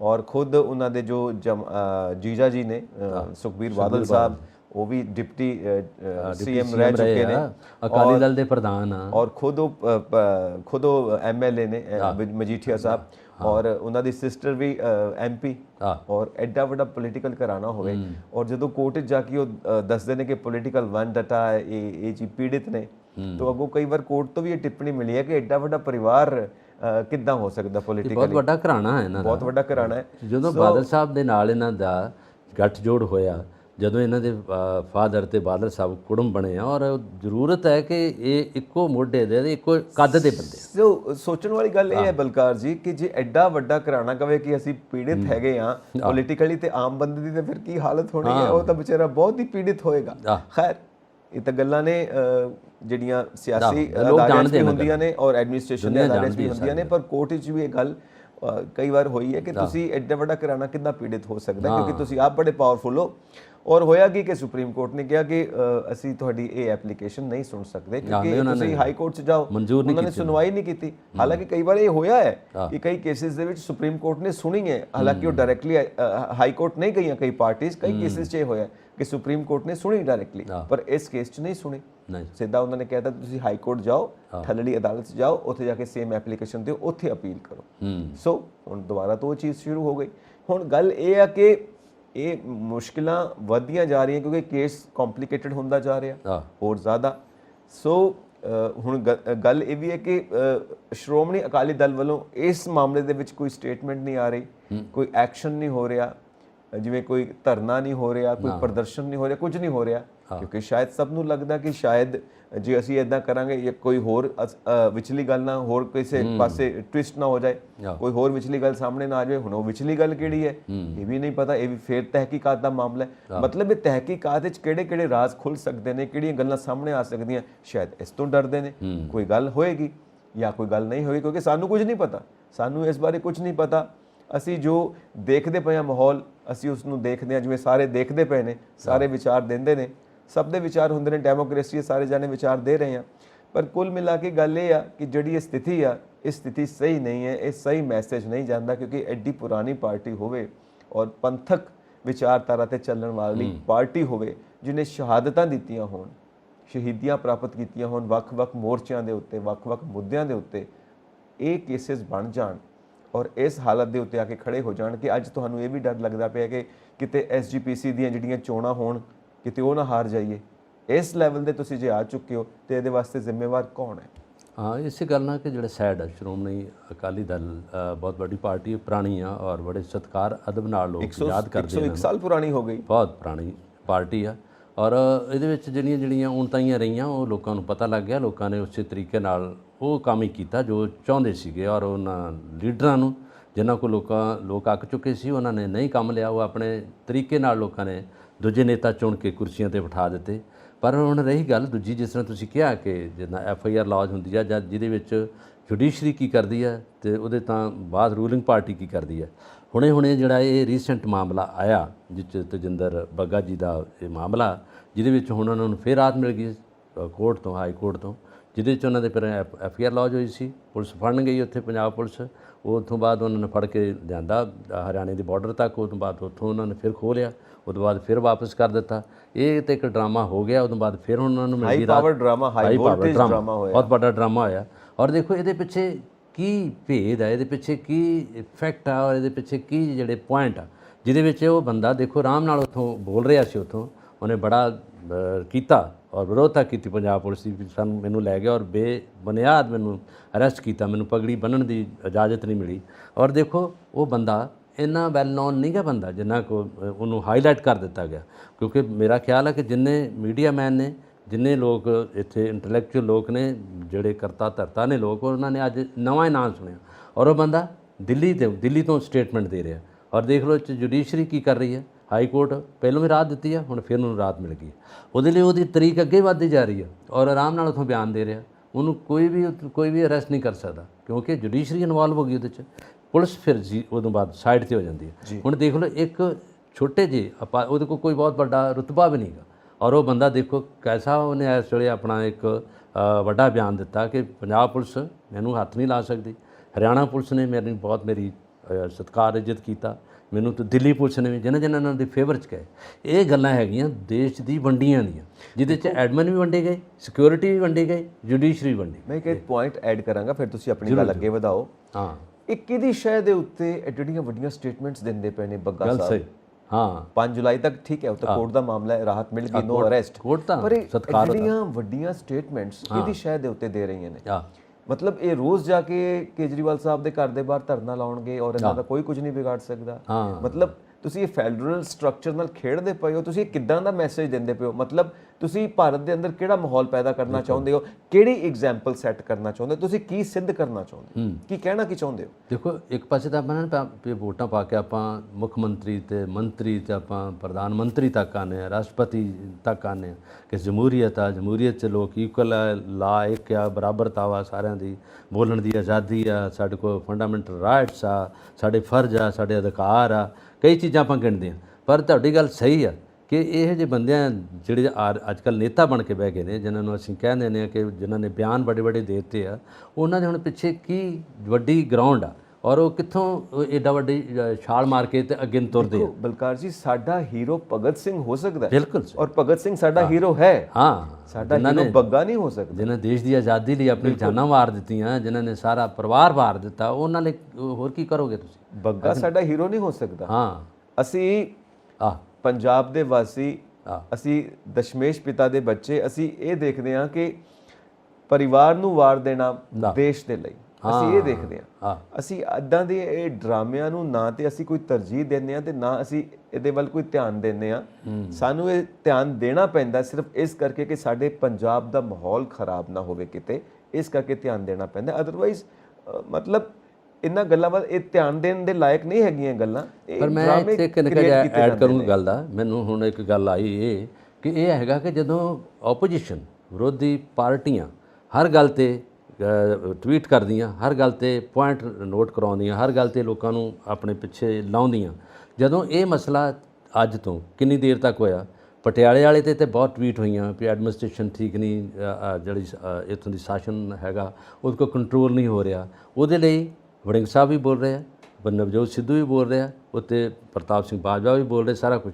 ਪਰ ਹੁਣ ਇਹ ਜਿਹੜਾ ਦਿੱਲੀ ਸਾਰਾ ਕੁਝ ਹੋਇਆ, ਇਹਦੇ ਬਾਰੇ ਤਾਂ ਉਹਨਾਂ ਨੇ ਕੁਝ ਵੀ ਨਹੀਂ ਬੋਲਿਆ, ਜਦੋਂ ਕਿ ਇਹਦੇ 'ਚ ਹਰ ਨਾਗਰਿਕ, ਹਰ ਸਿਟੀਜ਼ਨ ਇਹ ਗੱਲ ਕਰ ਰਿਹਾ ਕਿ ਇਹ ਸਾਰਾ ਕੁਝ ਕਿਉਂ ਹੋ ਗਿਆ, ਕੀ ਧੰਦਾ ਬਣ ਗਿਆ ਔਰ ਇਹਦੇ ਪਿੱਛੇ ਕਿਹੜੀ ਵੱਡੀ ਤਾਕਤ ਆ ਜਿਹੜੀ ਉਹ ਹੁਣ ਬੰਦੇ ਨੂੰ ਨਾ ਤਾਂ ਪੁਲਿਸ ਫੜ ਸਕੀ ਹੈ, ਨਾ ਉਹਨੂੰ ਜੁਡੀਸ਼ਰੀ ਨੇ ਕੁਝ ਕਿਹਾ, ਨਾ ਅਰੈਸਟ ਹੋਇਆ, ਨਾ ਸੰਮਣ ਆਇਆ, ਨਾ ਕੁਝ ਹੋਇਆ। ਉਹਦੇ ਤੇ ਵਿਰੋਧੀ ਪਾਰਟੀਆਂ ਕਿੱਥੇ ਚਲੇ ਗਈਆਂ? ਉਹਦੇ ਤੇ ਜਿਹੜੇ ਸਾਡੇ ਵਕੀਲ ਨੇ ਵੱਡੇ ਬੈਠੇ, ਉਹ ਜਿਹੜੇ ਜਿਨ੍ਹਾਂ ਦੀਆਂ ਜਥੇਬੰਦੀਆਂ ਨੇ, ਉਹ ਕਿੱਥੇ ਗਏ? ਅਕਾਲੀ ਦਲ ਨੇ ਕਿਉਂ ਨਹੀਂ ਕੁਝ ਕਿਹਾ? ਕਾਂਗਰਸ ਕਿੱਥੇ ਬੈਠੀ ਹੈ? ਇਹ ਦੇਖੋ, ਇਹ ਜੇ ਆਪੋਜੀਸ਼ਨ ਕਰਦੀ ਆ, ਜਦੋਂ ਪੰਜਾਬ 'ਚ ਕੋਈ ਨਾ ਕੋਈ ਕੰਮ ਹੁੰਦਾ, ਐਜੂਕੇਸ਼ਨ ਲਓ ਜੀ, ਇਹਦੇ 'ਚ ਸਕੂਲਾਂ ਦਾ ਬੇੜਾ ਗਰਕ ਹੋ ਗਿਆ ਜੀ, ਉਹਦੇ ਤੇ ਰੌਲਾ ਪੈ ਰਿਹਾ। ਸਿਹਤ ਦਾ ਮਾਮਲਾ ਲਓ ਜੀ, ਸਿਹਤ ਦੇ ਵਿੱਚ ਇਸ ਵੇਲੇ ਤਾਂ ਮਰੀਜ਼ ਤਾਂ ਮਰਦੇ ਜਾ ਰਿਹਾ ਜੀ, ਕਿਤੇ ਨੂੰ ਕਿਸੇ ਨੂੰ ਕੋਈ ਗੈਸ ਨਹੀਂ ਮਿਲ ਰਹੀ, ਕਿਸੇ ਨੂੰ ਸਿਲੰਡਰ ਨਹੀਂ ਮਿਲ ਰਹੇ, ਉੱਥੇ ਕਰੋਨਾ ਆ ਗਿਆ ਜੀ। ਇਹ ਗੱਲਾਂ ਅਸੀਂ ਪੰਜਾਬ 'ਚ ਬਹਿ ਕੇ ਇਹਦੇ ਵਿੱਚ ਅਸੀਂ ਖਿੱਚਾਤਾਣੀ ਕਰ ਦਿੰਦੇ ਹਾਂ। ਜਿਹੜੀ ਕੇਂਦਰ 'ਚ, ਸੈਂਟਰ 'ਚ ਗੱਲ ਹੋ ਰਹੀ ਆ, ਉਹਦਾ ਕਿਸੇ ਨੂੰ ਪਤਾ ਹੀ ਨਹੀਂ ਹੈਗਾ।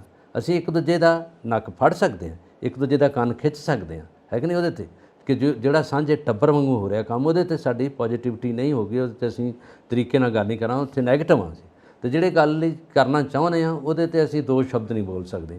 ਜਦੋਂ ਕਿ ਬਿਲਕੁਲ ਤਰੀਕੇ ਨਾਲ ਇੱਕ ਬਹੁਤ ਵੱਡਾ ਕੰਮ ਜਿਹੜਾ ਹੋਇਆ ਲੋਕਾਂ ਦੇ ਵਿਰੁੱਧ ਹੋਇਆ ਹੈ। ਜਿੱਥੇ ਪੰਜਾਬ ਦੇ ਨਹੀਂ ਹਿੰਦੁਸਤਾਨ ਦੇ ਸਿਟੀਜ਼ਨ ਅਕੋਰਡਿੰਗ ਕਨਸਟੀਟਿਊਸ਼ਨ ਰਹਿਣਾ ਚਾਹੁੰਦੇ ਆ, ਆਜ਼ਾਦੀ ਉਹਨਾਂ ਕੋਲ ਕਿ ਉਹ ਆਉਂਦੇ ਵੀ ਡੰਡਾ ਉਹਨਾਂ ਘਮਾਓ ਜਿਹਦਾ ਕਿਸੇ ਦੇ ਨੱਕ ਤੱਕ ਨਾ ਵੱਜੇ, ਇਹ ਹੈਗਾ। ਜਦੋਂ ਲੋਕਾਂ ਦੇ ਨੱਕ ਤੱਕ ਵੱਜੂਗਾ ਫਿਰ ਤੁਹਾਨੂੰ ਆਜ਼ਾਦੀ ਕਾਹਦੀ ਹੈਗੀ, ਫਿਰ ਤੁਹਾਡਾ ਡੈਮੋਕ੍ਰੇਸੀ ਲੋਕਤੰਤਰ ਖਤਮ ਹੋ ਜਾਏਗਾ, ਲੋਕਤੰਤਰ ਖਤਮ ਹੋ ਜਾਏਗਾ। ਸੋ ਅਭੀ ਤਾਂ ਦੇਖੋ ਨਾ ਪੂਰੇ ਦੇਸ਼ ਦੇ ਅੰਦਰ ਜੋ ਸਮੱਸਿਆ ਬਣੀ ਹੋਈ ਹੈ ਇਸ ਵਕਤ, ਜਿਹੜੇ ਘੱਟ ਗਿਣਤੀ ਲੋਕ ਨੇ, ਹੁਣ ਕੋਰਟ ਨੇ ਉਹਦੇ ਉੱਤੇ ਜਦੋਂ ਸਟੈਪ ਲਿੱਤਾ ਤੇ ਫਿਰ ਗਵਰਨਮੈਂਟ ਬੈਕਫੁੱਟ ਤੇ ਚਲੀ ਜਾਂਦੀ ਹੈ। ਨਹੀਂ ਜੀ ਅਸੀਂ ਤੇ ਇਹ ਕੇਸਿਸ ਨੂੰ ਨਹੀਂ ਅਸੀਂ ਅੱਗੇ ਪਰਸਿਊ ਨਹੀਂ ਕਰਨਾ ਚਾਹੁੰਦੇ। ਦੇਸ਼ ਧਰੋਹ ਦੇ ਮਾਮਲੇ, ਦੇਸ਼ ਧਰੋਹ ਦੇ ਉਹਨਾਂ ਨੇ ਡਿਟੇਲਸ ਮੰਗੀਆਂ ਤਾਂ ਬੈਕਫੁੱਟ ਤੇ ਚਲੇ ਜਾਂਦੇ। ਮਤਲਬ ਇਹ ਹੈ ਕਿ ਹੁਣ ਤੁਸੀਂ ਦੇਖੋ ਘੱਟ ਗਿਣਤੀ ਦੇ ਲਈ ਉਹਨਾਂ ਨੇ ਕਿਹਾ ਕਿ ਨਿਸ਼ਾਨਦੇਹੀ ਕਰੋ, ਸਾਨੂੰ ਭੇਜੋ ਸਾਰੇ ਆંકੜੇ, ਕੋਈ ਆਨਸਰ ਨਹੀਂ। ਮਤਲਬ ਇਹ ਆ ਕਿ ਇਹ ਮਾਹੌਲ ਕੀ ਹੈ। ਹੁਣ ਕਿਤੇ ਤੁਸੀਂ ਦੇਖੋ ਹਿੰਦੂ ਮੁਸਲਿਮ, ਪੰਜਾਬ ਵਿੱਚ ਕੁਝ ਹੋਰ ਨਹੀਂ ਮਿਲਿਆ, ਖਾਲਿਸਤਾਨ, ਹਿੰਦੂ ਸਿੱਖ, ਕੀ ਹੈ ਮਤਲਬ ਤੁਸੀਂ ਚੈਨ ਨਾਲ ਨਹੀਂ ਰਹਿਣ ਦੇਣਾ ਕਿ ਪ੍ਰੋਬਲਮ ਕੀ ਹੈ। ਹਿੰਦੂ ਸਿੱਖ ਨੂੰ ਕੋਈ ਪ੍ਰੋਬਲਮ ਨਹੀਂ, ਹਿੰਦੂ ਮੁਸਲਿਮ ਨੂੰ ਕੋਈ ਪ੍ਰੋਬਲਮ ਨਹੀਂ, ਇਹ ਪ੍ਰੋਬਲਮ ਕਿਹਨਾਂ ਨੂੰ ਹੈ? ਇਹ ਜਿਨ੍ਹਾਂ ਨੂੰ ਪ੍ਰੋਬਲਮ ਹੈ ਉਹ ਇਦਾਂ ਦਾ ਮਾਹੌਲ ਸਿਰਜਦੇ ਆ ਔਰ ਇਹ ਦਿਖਾਉਣਾ ਚਾਹੁੰਦੇ ਨੇ ਸਭ ਨੂੰ ਪ੍ਰੋਬਲਮ ਹੈ। ਔਰ ਇੱਥੇ ਇਹ ਗੱਲ ਕਹਿਣੀ ਵੀ ਬਣਦੀ ਹੈ ਕਿ ਇਹਨਾਂ ਲੋਕਾਂ ਕਰਕੇ ਹੀ ਔਰ ਇਸੇ ਤਰ੍ਹਾਂ ਦੇ ਲੋਕਾਂ ਕਰਕੇ ਹੀ ਪਾਕਿਸਤਾਨ ਬਣਿਆ। ਬਿਲਕੁਲ ਸਹੀ ਗੱਲ। ਮਾਹੌਲ ਉਦੋਂ ਵੀ ਵਿਗੜਿਆ, ਉਦੋਂ ਵੀ ਲੋਕ ਬੈਠੇ ਸੀ ਇਹੋ ਜਿਹੇ, ਇਹ ਹਿੰਦੂ ਦੀ ਪ੍ਰੋਬਲਮ ਹੈ, ਇਹ ਮੁਸਲਿਮ ਦੀ ਪ੍ਰੋਬਲਮ ਹੈ, ਮੁਸਲਿਮ ਮਾਈਨੋਰਿਟੀਜ਼ ਨੇ, ਹਿੰਦੂਆਂ ਨੂੰ ਕੋਈ ਮਤਲਬ ਨਹੀਂ ਇਸ ਗੱਲ ਨਾਲ, ਸਿੱਖਾਂ ਨੂੰ ਕੋਈ ਮਤਲਬ ਨਹੀਂ ਇਸ ਗੱਲ ਨਾਲ, ਮੁਸਲਿਮਸ ਨੂੰ ਕੋਈ ਮਤਲਬ ਨਹੀਂ ਇਸ ਗੱਲ ਨਾਲ। ਇਹ ਚੰਦ ਇੱਕ ਸਿਆਸੀ ਆਗੂ ਜਿਨ੍ਹਾਂ ਨੇ ਆਪਣੀ ਸਿਆਸਤ ਚਮਕਾਉਣੀ ਹੈ ਉਹਨਾਂ ਨੂੰ ਮਤਲਬ ਹੈ, ਕਿਉਂਕਿ ਉਹਨਾਂ ਦੀ ਦੁਕਾਨ ਚੱਲਦੀ ਹੈ ਇਸ ਆਧਾਰ ਦੇ ਉੱਤੇ। ਔਰ ਇਸ ਦਾ ਨਤੀਜਾ ਇਹ ਨਿਕਲਿਆ ਕਿ ਪੰਜਾਬ ਨੂੰ ਭੁਗਤਣਾ ਪਿਆ 1947 ਦਾ ਬਟਵਾਰਾ, ਪੰਜਾਬ ਹੀ ਵੰਡਿਆ ਗਿਆ। ਉਹਨੇ ਕਿੱਥੇ ਕਿੱਥੇ ਤੱਕ ਜਾਣਾ। ਹੁਣ ਇੰਨੀਆਂ ਸੱਟਾਂ ਖਾਣ ਤੋਂ ਬਾਅਦ ਹਜੇ ਵੀ ਸਾਨੂੰ ਸਮਝ ਨਹੀਂ ਆ ਰਹੀ ਕਿ ਅਸੀਂ ਕਰਦੇ ਕੀ ਪਏ ਹਾਂ। ਉਹੀ ਗੱਲ ਹੈ ਨਾ, ਲਮਹੋਂ ਨੇ ਖਤਾ ਕੀ ਸਦੀਆਂ ਨੇ ਸਜ਼ਾ ਪਾਈ, ਸਦੀਆਂ ਸਜ਼ਾ ਪਾ ਰਹੀ। ਇੱਥੇ ਗੱਲ ਇਹ ਵੀ ਹੈ ਨਾ, ਜਦੋਂ ਆਪਾਂ ਨੇ 1947 ਦਾ ਬਟਵਾਰਾ ਹੋਇਆ, ਬ੍ਰਿਟਿਸ਼ ਜਿਹੜੀ ਰੂਲਿੰਗ ਪਾਰਟੀ ਜਾਂ ਬ੍ਰਿਟਿਸ਼ ਆਏ ਇੱਥੇ, ਅੰਗਰੇਜ਼ਾਂ ਨੇ ਹਕੂਮਤ ਕੀਤੀ ਹੈ 200 ਸਾਲ ਪੰਜਾਬ ਤੇ ਜਦੋਂ ਇਸ ਹਕੂਮਤ ਚਾਹੁੰਦੇ ਉਹਨਾਂ ਨੇ ਵੰਡੀਆਂ ਪਾਤੀਆਂ ਤਾਂ ਉਹਨਾਂ ਨੇ ਪੰਜਾਬ ਦੋ ਬਣਾਉਣ ਤੇ ਔਰ ਪਾਕਿਸਤਾਨ ਬਣ ਗਿਆ, ਉਹਦੇ ਤੇ ਪਾਕਿਸਤਾਨ ਦਾ ਦੇਸ਼ ਬਣਾਤਾ ਤੇ ਇੱਧਰੋਂ ਹਿੰਦੁਸਤਾਨ ਬਣਾਤਾ। ਇਹ ਕਹਿੰਦੇ ਵੀ ਇਹਨਾਂ ਨੇ ਉਹ ਮੁਸਲਮ ਉਹ ਧਰਮ ਦੇ ਨਾਂ ਤੇ ਲੈ ਕੇ ਇੱਧਰ ਹਿੰਦੁਸਤਾਨ ਬਣ ਗਿਆ, ਹਿੰਦੂਆਂ ਦਾ ਆ ਗਿਆ ਔਰ ਹਿੰਦੁਸਤਾਨ ਬਣ ਗਿਆ। ਪਰ ਰਹੀ ਗੱਲ ਜਦੋਂ ਇਹ ਵੰਡਾਈ ਹੋ ਗਈ ਆ, ਫਿਰ ਪੰਜਾਬੀ ਸੂਬੇ ਦਾ ਫਿਰ ਭਾਸ਼ਾ ਦੇ ਆਧਾਰ ਤੇ ਆ ਗਿਆ। ਫਿਰ 1966 'ਚ ਹਰਿਆਣਾ ਕੱਢ ਕੇ ਬਾਹਰ ਮਾਰਿਆ ਕਿ ਉਹਦੇ 'ਚ ਹਿੰਦੀ ਸਪੀਕਿੰਗ ਏਰੀਆ ਉੱਧਰ ਕਰ ਦਿਓ, ਜਦੋਂ ਕਿ ਉੱਥੇ ਫਿਰ ਪੰਜਾਬੀ ਬੋਲਦੇ ਆ। ਹਿਮਾਚਲ ਪੂਰਾ ਅੱਧਾ ਪੰਜਾਬੀ ਬੋਲਦਾ ਸਾਰਾ, ਉਰਦੂ ਉੱਥੋਂ ਦੀ ਫਸਟ ਲੈਂਗੁਏਜ ਆ, ਹਿੰਦੀ ਤੇ ਇੱਥੇ ਵੀ ਬੋਲਦੇ ਆ। ਇਹ ਵੰਡੀਆਂ ਕਾਹਦੇ ਤੇ ਪਾਈਆਂ? ਭਾਸ਼ਾ ਦੇ ਨਾਂ ਤੇ ਧਰਮ ਦੇ ਨਾਂ ਤੇ। ਇਹ ਵੰਡੀਆਂ ਕਿਹਨਾਂ ਨੇ ਪਾਈਆਂ? ਸਿਆਸੀ ਲੀਡਰਾਂ ਨੇ। ਅਸੀਂ ਉਹ ਕਹਿੰਦੇ ਹਾਂ ਹਕੂਮਤ ਕਰਕੇ ਗਏ ਅੰਗਰੇਜ਼, ਉਹਨਾਂ ਨੇ ਜੀ ਸਾਡੇ ਵੰਡੀਆਂ ਡਿਵਾਈਡ ਐਂਡ ਡੂ ਕਰਤਾ ਜੀ, ਪਾੜੋ ਤੇ ਰਾਜ ਕਰੋ। ਤੇ ਅਸੀਂ ਕੀ ਕਰਦੇ ਹਾਂ? ਅਸੀਂ ਵੇਖੋ ਇਹਦੇ ਵਿੱਚੋਂ ਹੀ ਅਨਡਿਵਾਈਡਡ ਪੰਜਾਬ ਆ, ਜਿਹਦੇ ਪਹਿਲੇ ਮੁੱਖ ਮੰਤਰੀ ਪ੍ਰਤਾਪ ਸਿੰਘ ਕੈਰੋਂ ਰਹੇ ਆ, ਜਿਨ੍ਹਾਂ ਨੇ ਇੱਥੇ ਐਸੀਆਂ ਯੋਜਨਾਵਾਂ ਬਣਾਈਆਂ, ਪੰਜਾਬ ਨੂੰ ਖੁਸ਼ਹਾਲ ਬਣਾਇਆ ਔਰ ਪੜ੍ਹੇ ਲਿਖੇ ਸਰਦਾਰ ਸੀਗੇ ਉਹ। ਔਰ ਉਹਨਾਂ ਦਾ ਕੈਰੋਂ ਪਿੰਡ ਸੀਗਾ ਅੰਮ੍ਰਿਤਸਰ ਜ਼ਿਲ੍ਹੇ 'ਚ, ਹੁਣ ਅੰਮ੍ਰਿਤਸਰ ਜ਼ਿਲ੍ਹੇ 'ਚ ਹੀ ਸੀਗਾ, ਹੁਣ ਸ਼ਾਇਦ ਤਰਨਤਾਰਨ 'ਚ ਆ ਗਿਆ ਹੋਊਗਾ। ਔਰ ਉਹਨਾਂ ਨੇ ਦੇਖੋ ਆਕਸਫੋਰਡ ਯੂਨੀਵਰਸਿਟੀ ਤੋਂ ਪੜ੍ਹੇ ਆ ਔਰ ਉਹਨਾਂ ਨੇ ਕੰਮ ਕੀਤਾ ਆ ਕੇ 3 ਪੰਜਾਬ ਜਿਹੜੇ ਜਿਸ 'ਚ ਹਿਮਾਚਲ, ਹਰਿਆਣਾ ਔਰ ਇਹ ਪੰਜਾਬ, ਉਹਦੇ ਲਈ ਕੰਮ ਕੀਤਾ। ਪਰ ਉਦੋਂ ਬਾਅਦ ਦੇਖੋ ਜੀ ਇਹ ਸਾਰੀਆਂ ਸਿਆਸੀ ਪਾਰਟੀਆਂ ਆਈਆਂ, ਪੰਜਾਬੀ ਸੂਬਾ ਬਣਾ ਦਿਓ ਜੀ, ਇਹਦੇ 'ਚ ਅਸੀਂ ਜੇਲ੍ਹਾਂ 'ਚ ਜਾਵਾਂਗੇ ਜੀ, ਇੱਥੇ ਖਤਰਾ ਵਾ ਜੀ, ਇਹ ਭਾਸ਼ਾ ਦੇ ਆਧਾਰ 'ਤੇ ਬਣਾਉਣਾ। ਹੁਣ ਅਜੇ ਤੱਕ ਵੀ ਰੌਲਾ ਪੈ ਗਿਆ ਚੰਡੀਗੜ੍ਹ ਦਾ ਰੌਲਾ, ਫਿਰ ਉਹੀ ਰੌਲਾ ਜਿਹੜਾ ਅਜੇ ਤੱਕ ਉਹ ਜੜ੍ਹਾਂ 'ਚੋਂ ਨਹੀਂ ਨਿਕਲਿਆ। ਉਹ ਜ਼ਹਿਰ ਅਜੇ ਵੀ ਲੋਕਾਂ ਦੇ ਮਨਾਂ 'ਚ ਹੈਗੀ ਆ, ਸਰਕਾਰਾਂ ਦੇ 'ਚ ਵੀ ਹੈਗੀ ਆ। ਅਮਿਤ ਸ਼ਾਹ ਜੀ ਬੋਲ ਗਏ, ਉਹਨਾਂ ਨੇ ਸਾਰਾ ਕੁਝ ਕਰਕੇ ਸਾਰੀ ਫੈਸਿਲਿਟੀ ਉਹਨਾਂ ਨੂੰ ਉੱਥੇ ਜਿਹੜੇ ਨੌਕਰੀ ਕਰ ਰਹੇ ਆ ਉਹਨਾਂ ਨੂੰ ਸੈਂਟਰ ਵਾਲਾ ਸਾਰਾ ਕੁਝ ਦਿੱਤਾ। ਰੌਲਾ ਪਿਆ, ਉਹਦੇ ਬਾਅਦ ਥੋੜ੍ਹਾ ਚਲੋ ਹੁਣ ਠੰਡਾ ਹੋ ਗਿਆ, ਪਰ ਉਹ ਫੈਸਿਲਿਟੀ ਤੇ ਲੈ ਗਏ। ਇਹ ਹੁੰਦਾ ਥੋੜ੍ਹੀ ਦੇਰ ਲਈ ਗਰਮਾ ਗਰਮੀ ਹੁੰਦੀ ਹੈ, ਮੁੜ ਕੇ ਚੁੱਪ ਤੇ ਅਗਲੇ ਮਸਲੇ। ਇੱਕ ਚੀਜ਼ ਦੇਖੋ, ਬੇਸਿਕ ਚੀਜ਼ ਸਮਝਣ ਵਾਲੀ, ਜਿਹੜਾ ਪੰਜਾਬੀ ਬੋਲਦਾ ਹੈ ਉਹਨੂੰ ਹਿੰਦੀ ਵੀ ਸਮਝ ਆਉਂਦੀ ਹੈ ਨਾ, ਬਿਲਕੁਲ ਆਉਂਦੀ ਹੈ। ਜਿਹੜਾ ਹਿੰਦੀ ਬੋਲਦਾ ਉਹਨੂੰ ਪੰਜਾਬੀ ਵੀ ਸਮਝ ਆਉਂਦੀ ਹੈ। ਇਹਦਾ ਕਾਰਨ ਕੀ ਹੈ? ਉਰਦੂ ਵੀ ਸਮਝ ਆਉਂਦੀ ਹੈ। ਉਹਦਾ ਕਾਰਨ ਕੀ? ਉਹਦਾ ਕਾਰਨ ਇਹ ਹੈ ਕਿ ਬੇਸਿਕ ਭਾਸ਼ਾ ਇੱਕੋ ਹੀ ਹੈ, ਇੱਕੋ ਭਾਸ਼ਾ, ਕਿਉਂਕਿ ਕੁਝ ਨਾ ਕੁਝ ਮਿਲਦਾ ਹੋਏਗਾ ਤਾਂ ਹੀ ਸਮਝੇਗਾ। ਉਰਦੂ ਵੀ ਸਾਨੂੰ ਸਮਝ ਆਉਂਦੀ ਹੈ, ਉਰਦੂ ਸਮਝਣ ਵਾਲਾ, ਉਰਦੂ ਬੋਲਣ ਵਾਲਾ ਪੰਜਾਬੀ ਵੀ ਸਮਝਦਾ ਪਿਆ, ਹਿੰਦੀ ਵੀ ਸਮਝਦਾ ਪਿਆ। ਬਿਲਕੁਲ ਉਰਦੂ, ਪੰਜਾਬੀ, ਹਿੰਦੀ, ਇਹ ਤਿੰਨੋਂ ਭਾਸ਼ਾਵਾਂ 'ਚ ਕੁਝ ਨਾ ਕੁਝ ਤੇ ਮਿਲਦਾ ਹੈ ਨਾ, ਕਿ ਅਸੀਂ ਇੱਕ ਦੂਜੇ ਦੀ ਗੱਲ ਸਮਝ ਜਾਂਦੇ ਹਾਂ। ਇਹਦਾ ਮਤਲਬ ਹੈ ਕਿ ਕੋਈ ਨਾ ਕੋਈ ਓਰੀਜਨ ਐਸਾ ਹੋਏਗਾ ਜਿੱਥੋਂ ਇਹ ਪੈਦਾ ਹੋਈਆਂ ਨੇ, ਓਰੀਜਨ ਇੱਕੋ ਹੀ ਹੋਏਗਾ, ਤਾਂ ਹੀ ਅਸੀਂ ਸਾਰੇ ਸਮਝਦੇ ਹਾਂ। ਹੁਣ ਜਿੱਦਾਂ ਹਿਊਮਨ ਇਮੋਸ਼ਨਸ ਨੇ, ਜੇ ਤੁਸੀਂ ਹੱਸਦੇ ਹੋਗੇ ਮੈਨੂੰ ਸਮਝ ਆ ਰਿਹਾ ਤੁਸੀਂ ਹੱਸਦੇ ਪਏ ਹੋ, ਮੈਂ ਵੀ ਹੱਸਾਂਗਾ। ਜੇ ਤੁਸੀਂ ਉਦਾਸ ਹੋ ਮੈਨੂੰ ਸਮਝ ਆ ਜਾਊਗਾ, ਮੈਂ ਪੁੱਛੂੰਗਾ ਬਲਕਾਰ ਜੀ ਕੀ ਹੋਇਆ, ਉਦਾਸ ਕਿਸੇ ਕੰਟਰੀ ਦਾ ਵੀ, ਆਪਾਂ ਤਾਂ ਪੰਜਾਬ 'ਚ ਰਹਿੰਦੇ ਆ, ਜਾਂ ਕਿਸੇ ਕੰਟਰੀ ਦਾ ਹੋਊਗਾ ਜਦੋਂ ਹੱਸੂ ਜਾਂ ਉਦਾਸ ਬੈਠਾ ਜਾਂ ਐਂ ਕਰਕੇ ਬੈਠਾ ਜਾਂ ਐਂ ਸੋਚ ਰਿਹਾ, ਤੇ ਸਾਨੂੰ ਸਮਝ ਆਉਂਦੀ ਹੈ ਥਿੰਕਿੰਗ। ਮਤਲਬ ਉਹ ਚੀਜ਼ ਕਿਹੜੀ ਹੈ ਜਿਹੜੀ ਕਾਮਨ ਹੈ ਸਾਡੇ 'ਚ, ਕਾਮਨ ਹਿਊਮਨ, ਇੱਕੋ ਹੀ ਓਰੀਜਨ ਹੈ, ਉਹ ਕਿੱਥੋਂ ਆਈ ਹੈ ਜਿਹੜੀ ਸਾਡੇ ਸਾਰਿਆਂ 'ਚ ਕਾਮਨ ਹੈ, ਅਸੀਂ ਇੱਕ ਦੂਜੇ ਨੂੰ ਅੰਡਰਸਟੈਂਡ ਕਰਦੇ ਹਾਂ, ਸਮਝਦੇ ਹਾਂ। ਇਹਦਾ ਮਤਲਬ ਕੁਝ ਨੈਚੁਰਲ ਚੀਜ਼ ਹੈ। ਪਹਿਲਾਂ ਪਰ ਭਾਸ਼ਾ ਜਦੋਂ ਨਹੀਂ ਡਿਵੈਲਪ ਹੋਈ ਨਾ, ਜਦੋਂ ਕਮਿਊਨੀਕੇਸ਼ਨ ਦੇ ਜ਼ਰੀਏ ਨਹੀਂ ਸੀਗੇ, ਤੇ ਮਹੰਜੋ-ਦੜੋ ਹੜੱਪਾ ਸਿੰਧੂ ਘਾਟੀ ਦੀ ਸਭਿਅਤਾ ਤੇ ਜਿਹੜੇ ਅੱਗੇ ਇਹਨਾਂ ਨੇ ਖੋਜਾਂ ਕੀਤੀਆਂ, ਜਿਹਦੇ ਥੱਲੇੋਂ ਬੜਾ ਕੁਝ ਪੁੱਟ-ਪਟਾਈ ਕੀਤੀ, ਉਹ 'ਚ ਤਸਵੀਰਾਂ ਮਿਲੀਆਂ, ਤਸਵੀਰਾਂ ਨਾਲ ਸਮਝਾਇਆ ਜਾਂਦਾ ਸੀ। ਜਦੋਂ ਭੁੱਖ ਲੱਗੀ ਆ ਉਹ ਦੱਸ ਰਿਹਾ ਉਹਨੂੰ, ਜਦੋਂ ਉਹਨੇ ਤੁਰਨਾ ਚੱਲਣਾ, ਜਦੋਂ ਬਾਹਰ ਜਾ ਰਿਹਾ ਉਹ ਜਾ ਰਿਹਾ, ਸੰਕੇਤ ਸੀਗੇ। ਭਾਸ਼ਾ ਅਜੇ ਡਿਵੈਲਪ ਨਹੀਂ ਸੀ ਹੋਈ। ਜਦੋਂ ਬੰਦਾ ਆਦ ਮਨੁੱਖ ਸੀਗਾ, ਜਦੋਂ ਰੁੱਖਾਂ ਦੇ ਪੱਤੇ ਖਾਂਦਾ ਸੀਗਾ, ਫਲ ਫਰੂਟ ਖਾ ਕੇ ਗੁਜ਼ਾਰਾ ਕਰਦਾ ਸੀ, ਪਹਿਨਣ ਲਈ ਕੱਪੜਾ ਵੀ ਨਹੀਂ ਸੀਗਾ, ਭਾਸ਼ਾ ਵੀ ਨਹੀਂ ਸੀ, ਪੱਥਰ ਯੁੱਗ ਜਿਹਨੂੰ ਅਸੀਂ ਕਹਿੰਦੇ ਉਹ ਯੁੱਗ ਸੀਗਾ। ਫਿਰ ਭਾਸ਼ਾ ਡਿਵੈਲਪ ਹੋ ਗਈ। ਭਾਸ਼ਾ ਡਿਵੈਲਪ ਜਦੋਂ ਹੋਈ ਉਹ ਤਾਂ ਹੌਲੀ ਹੌਲੀ ਛੋਟੀ ਮੋਟੀ ਸੀ, ਜੋ ਮਾਂ ਨੇ ਸਮਝਾਇਆ, ਜੋ ਕੀਤਾ। ਫਿਰ ਲਿਖਣ ਦੀ ਭਾਸ਼ਾ ਆ ਗਈ, ਕਮਿਊਨੀਕੇਸ਼ਨ ਕਰਨ ਵਾਲੀ ਆ ਗਈ, ਫਿਰ ਬਹੁਤ ਭਾਸ਼ਾ ਆ ਗਈਆਂ। ਜਦੋਂ ਬਾਅਦ ਹੁਣ ਪੰਜਾਬੀ 'ਚ ਕਿੰਨੇ ਆ ਗਈਆਂ, ਸ਼ਾਹਮੁਖੀ ਆ ਗਈ, ਉੱਧਰ ਅਸੀਂ ਗੁਰਮੁਖੀ ਦਾ ਸਾਡਾ ਸਕ੍ਰਿਪਟ ਹੈਗਾ। ਫਿਰ ਜਿੱਦਾਂ ਤੁਸੀਂ ਭਾਸ਼ਾ ਦੀ ਗੱਲ ਕੀਤੀ ਹੈ, ਬੜੀ ਅੱਛੀ ਹੈ ਗੱਲ, ਕਿ ਸਾਰੇ ਅਸੀਂ ਹਿੰਦੀ ਕਿਉਂ ਨਹੀਂ ਸਮਝਦੇ, ਪਤਾ ਸਾਨੂੰ ਹਿੰਦੀ ਦਾ, ਕਿਉਂਕਿ ਜਿਹੜਾ ਬੇਸਿਕ ਫਾਰਮੂਲਾ ਇਹਨਾਂ ਦਾ ਹੈਗਾ ਉਹ ਉਹੀ ਹੈਗਾ। ਉਰਦੂ ਵੀ ਇਹਨਾਂ 'ਚੋਂ ਨਿਕਲ ਗਿਆ, ਉਰਦੂ ਤੋਂ ਅੱਗੇ ਫਾਰਸੀ, ਅਰਬੀ, ਚਲੋ ਥੋੜ੍ਹੀ ਉਹ ਹੈਗੀ ਪਸ਼ਤੋ, ਇਹ ਚੀਜ਼ਾਂ, ਇਹ ਜਿਹੜੀਆਂ ਬਲੋਚ ਜੋ ਬੋਲਦੇ ਆ ਉਹਨਾਂ ਦੀ, ਸਿੰਧੀ ਹੈ ਨਾ, ਉਹ ਸਾਰੀ ਮਰਾਠੀ ਹੈ ਨਾ, ਕੁਣਕਣੀ, ਉੱਥੇ ਜਿਹੜੀਆਂ ਭਾਸ਼ਾ ਹੈਗੀਆਂ ਹਿੰਦੁਸਤਾਨ ਦੀਆਂ, ਕਈ ਭਾਸ਼ਾਵਾਂ ਨੇ ਜਿਹੜੀਆਂ ਅਸੀਂ ਨਹੀਂ ਸਮਝ ਸਕਦੇ, ਪਰ ਕੁਝ ਭਾਸ਼ਾਵਾਂ ਨੇ ਜਿਹੜੀਆਂ ਸਾਡੀ ਫੈਮਿਲੀ 'ਚੋਂ ਹੀ ਨੇ, ਜਿਵੇਂ ਹਿੰਦੀ, ਪੰਜਾਬੀ, ਉਰਦੂ। ਔਰ ਉਰਦੂ ਬਾਰੇ ਕਿਹਾ ਜਾਂਦਾ ਹੈ ਕਿ ਇਹਨੂੰ ਦ ਲੈਂਗੁਏਜ ਆਫ ਦਾ ਕੋਰਟ ਕਿਹਾ ਜਾਂਦਾ ਸੀ, ਕਿਉਂਕਿ ਇੱਥੇ ਆ ਕੇ ਡਿਵੈਲਪ ਕੀਤੀ ਗਈ, ਕਿਉਂਕਿ ਪੁਰਾਣੀਆਂ ਭਾਸ਼ਾਵਾਂ ਤੇ ਅਰਬੀ, ਫਾਰਸੀ ਉੱਥੋਂ ਹੀ ਨਿਕਲੀ ਹੈ ਉਰਦੂ, ਔਰ ਇਹ ਪੰਜਾਬੀ ਦੇ ਤੇ ਹਿੰਦੀ ਦੇ ਨਜ਼ਦੀਕ ਹੈ, ਵਿੱਚ ਸੰਸਕ੍ਰਿਤ ਨੂੰ ਵੀ ਲੈ ਆਉਂਦੇ ਨੇ। ਕੁੱਲ ਮਿਲਾ ਕੇ ਗੱਲ ਇਹ ਹੈ ਕਿ ਅਸੀਂ ਅੰਡਰਸਟੈਂਡ ਕਰਦੇ ਹਾਂ। ਔਰ ਦੂਜੀ ਗੱਲ ਜਿਹੜੀ ਤੁਸੀਂ ਕੀਤੀ ਹੈ ਕਿ ਜਦੋਂ ਸਾਡੇ ਕੋਲ ਲਿਪੀ ਨਹੀਂ ਸੀ, ਭਾਸ਼ਾ ਨਹੀਂ ਸੀ, ਤਸਵੀਰਾਂ, ਔਰ ਅੱਜ ਵੀ ਸਾਡੀ ਜਿਹੜੀ ਫੋਟੋਗ੍ਰਾਫਿਕ ਮੈਮੋਰੀ ਹੈ ਉਹ ਸਾਡੀ ਜ਼ਿਆਦਾ ਤੇਜ਼ ਹੈ ਇਨਸਾਨਾਂ ਦੀ ਬਜਾਏ ਇਸ ਦੇ ਕਿ ਜਿਹੜੀ ਅਸੀਂ ਲੈਂਗੁਏਜ ਸਿੱਖਦੇ ਹਾਂ। ਕੋਈ ਘਟਨਾ ਹੋਵੇ, ਤੁਹਾਡੇ ਸਾਹਮਣੇ ਕੋਈ ਸੀਨ ਆਇਆ ਹੋਵੇ, ਤੁਹਾਨੂੰ ਉਹ ਸੀਨ ਯਾਦ ਰਹੇਗਾ, ਹੋ ਸਕਦਾ ਗੱਲਾਂ ਭੁੱਲ ਜਾਵੋ, ਉਹ ਸ਼ਬਦ ਭੁੱਲ ਜਾਵੋ, ਤੁਹਾਡੇ ਇਮੇਜਿਨੇਸ਼ਨ 'ਚ ਆ ਗਈ ਨਾ, ਉਹ ਰਜਿਸਟਰਡ ਹੋ ਗਈ ਬ੍ਰੇਨ 'ਚ। ਔਰ ਹਮੇਸ਼ਾ ਤੋਂ ਮਤਲਬ ਜੇ ਅਸੀਂ ਪਿੱਛੇ ਜਾਈਏ 20,000 ਸਾਲ ਪਹਿਲਾਂ, 30,000 ਸਾਲ ਪਹਿਲਾਂ ਜਿਹੜੀਆਂ ਗੁਫਾਵਾਂ ਮਿਲਦੀਆਂ ਨੇ, ਉਹਦੇ ਵਿੱਚ ਵੀ ਇਨਸਾਨ ਨੇ ਪੇਂਟਿੰਗਸ ਕੀਤੀਆਂ ਹੋਈਆਂ ਨੇ, ਚਿੱਤਰਕਾਰੀ ਕੀਤੀ ਹੋਈ ਹੈ। ਅਜੰਤਾ ਲੋਰਾਂ ਦੀ ਗੁਫਾਵਾਂ ਜਿਹੜੀਆਂ ਤੇ ਇਹੀ ਆ, ਮੀਨਾਕਾਰੀ, ਕੰਧਾਂ ਤੇ ਮੀਨਾਕਾਰੀ। ਇਹਦਾ ਮਤਲਬ ਇਹ ਹੈ ਕਿ ਇਹ ਤਸਵੀਰਾਂ ਦੇ ਜ਼ਰੀਏ ਹੀ ਉਹ ਆਪਣੇ ਮਨ ਦੀਆਂ ਗੱਲਾਂ ਕਰਦਾ ਸੀ ਇਨਸਾਨ, ਤੇ ਇਹ ਤਸਵੀਰਾਂ ਤੋਂ ਹੀ ਭਾਸ਼ਾ ਡਿਵੈਲਪ ਹੁੰਦੀ ਹੈ। ਤਾਂ ਹੀ ਅਸੀਂ ਕਹਿੰਦੇ ਹਾਂ ਨਾ, ਇੱਕ ਤਸਵੀਰ 1000 ਸ਼ਬਦਾਂ ਦੇ ਬਰਾਬਰ ਹੁੰਦੀ ਹੈ। ਸੋ ਇਹੀ ਚੀਜ਼ ਹੈ ਸਾਡੀ ਕੁਦਰਤੀ ਡਿਵੈਲਪਮੈਂਟ, ਇਹੀ ਹੈ ਕਿ ਅਸੀਂ ਸੀਨ ਤੋਂ, ਤਸਵੀਰਾਂ ਤੋਂ ਅਸੀਂ ਸਮਝਦੇ ਹਾਂ, ਉਸ ਤੋਂ ਬਾਅਦ ਸਾਡੀ ਲੈਂਗੁਏਜ, ਸਾਡੇ ਸ਼ਬਦ ਡਿਵੈਲਪ ਹੁੰਦੇ ਨੇ। ਸੋ ਇਹ ਗੱਲ ਤੇ ਬਿਲਕੁਲ ਇੱਕ ਰਿਸਰਚ ਦਾ ਵਿਸ਼ਾ ਹੈ। ਸੋ ਅਸੀਂ ਜੋ ਮੌਜੂਦਾ ਗੱਲ ਕਰ ਰਹੇ ਹਾਂ ਕਿ ਇੱਕ ਇਨਸਾਨ ਦੂਜੇ ਇਨਸਾਨ ਨੂੰ ਨਫ਼ਰਤ ਕਿਉਂ ਕਰਦਾ। ਜਦੋਂ ਅਸੀਂ ਇਕੱਠੇ ਬੈਠੇ ਹਾਂ, ਜਦੋਂ ਅਸੀਂ ਸਾਰੇ ਗੱਲਾਂ ਕਰਦੇ ਪਏ ਹਾਂ, ਉਦੋਂ ਅਸੀਂ ਸਾਰੇ ਹੋਰ ਸੁਭਾਅ ਦੇ ਹੁੰਦੇ ਹਾਂ। ਹਾਂਜੀ ਮੇਰਾ ਆਪਣਾ, ਹਾਂਜੀ ਮੇਰਾ ਆਪਣਾ।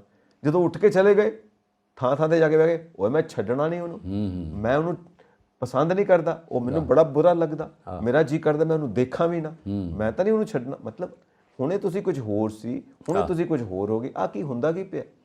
ਮਤਲਬ ਸਾਡੇ ਅੰਦਰ ਇਹ ਨਫ਼ਰਤ ਭਰਨ ਵਾਲਾ ਕੌਣ ਹੈ, ਤੇ ਉਹ ਨਫ਼ਰਤ ਕਿਉਂ ਭਰਦਾ ਪਿਆ ਸਾਡੇ ਅੰਦਰ, ਉਹ ਚਾਹੁੰਦਾ ਕੀ ਹੈ, ਉਹਦਾ ਕੀ ਮਤਲਬ ਹੈ, ਉਹਦਾ ਕੀ ਮਕਸਦ ਹੈ, ਉਹ ਕੀ ਹਾਸਿਲ ਕੀ ਕਰਨਾ ਚਾਹੁੰਦਾ, ਉਹ ਕੀ ਹੱਲ ਕਰਨਾ ਚਾਹੁੰਦਾ, ਉਹ ਆਪਣਾ ਕਿਹੜਾ ਮਕਸਦ ਹੱਲ ਕਰਨ ਵਾਸਤੇ ਸਾਡੇ ਅੰਦਰ ਇਹ ਬੜਾ ਨਫ਼ਰਤ ਭਰਦਾ। ਇਹ ਬੜਾ ਡੂੰਘਾ ਜਿਹੜਾ ਹੈਗਾ ਖੋਜ ਹੈਗੀ ਆ। ਜੇ ਅਸੀਂ ਕਰੀਏ ਕਿ ਆਪਾਂ ਸਾਈਕੋਲੋਜੀ ਇੰਨੀ ਤਾਂ ਨਹੀਂ ਪੜ੍ਹੀ, ਜਦੋਂ ਫਰਾਇਡ, ਜੁੰਗ ਅਸੀਂ ਪੜ੍ਹਦੇ ਹਾਂ, ਜਿਨ੍ਹਾਂ ਨੇ ਸਾਈਕੋਲੋਜੀ ਦੇ ਪਿਤਾਮਾ ਮੰਨੇ ਜਾਂਦੇ ਆ, ਉਹਦੇ ਵਿੱਚ ਉਹਨਾਂ ਨੇ ਦੱਸਿਆ ਮਨੁੱਖ ਦਾ ਇੱਕ ਸੁਭਾਅ ਆ ਔਰਾ, ਉਹਦੇ 'ਤੇ ਚਿਹਰੇ 'ਤੇ ਜੋ ਸ਼ਿਕਨ ਆ ਗਈ, ਸ਼ੱਕ ਪੈਦਾ ਹੋ ਗਿਆ, ਉਹਨੇ ਹੋਰ ਤਰ੍ਹਾਂ ਵੇਖਣਾ ਬੰਦਿਆਂ ਨੂੰ, ਉਹਨੂੰ ਡਾਊਟ ਹੋ ਗਿਆ ਕਿ ਬੰਦਾ ਮੇਰੇ ਲਈ ਸ਼ਾਇਦ ਕੋਈ ਗਲਤ ਸੋਚ ਰਿਹਾ। ਉਹਦਾ ਇੱਕ ਜਿਹੜਾ ਹਿਊਮਨ ਬਿਹੇਵੀਅਰ ਬਣਦਾ ਨਾ, ਉਹ ਇਸ ਤਰ੍ਹਾਂ ਦਾ ਹੈਗਾ। ਇਹ ਸ਼ੁਰੂ ਤੋਂ ਜਦੋਂ ਕੋਈ ਬੰਦਾ ਪੈਦਾ ਹੋਇਆ, ਜਦੋਂ ਕੋਈ ਵੱਡਾ ਹੋਇਆ, ਜੰਗਲਾਂ 'ਚੋਂ ਆਇਆ, ਉੱਥੇ ਵੀ ਹੁੰਦਾ, ਉੱਥੇ ਵੀ ਲੜਦੇ ਹੈ ਨਾ, ਉੱਥੇ ਰੋਟੀ 'ਤੇ ਲੜ ਪੈਂਦੇ, ਪੱਤਿਆਂ 'ਤੇ, ਫਰੂਟ 'ਤੇ ਲੜਦੇ ਰਹੇ ਆ।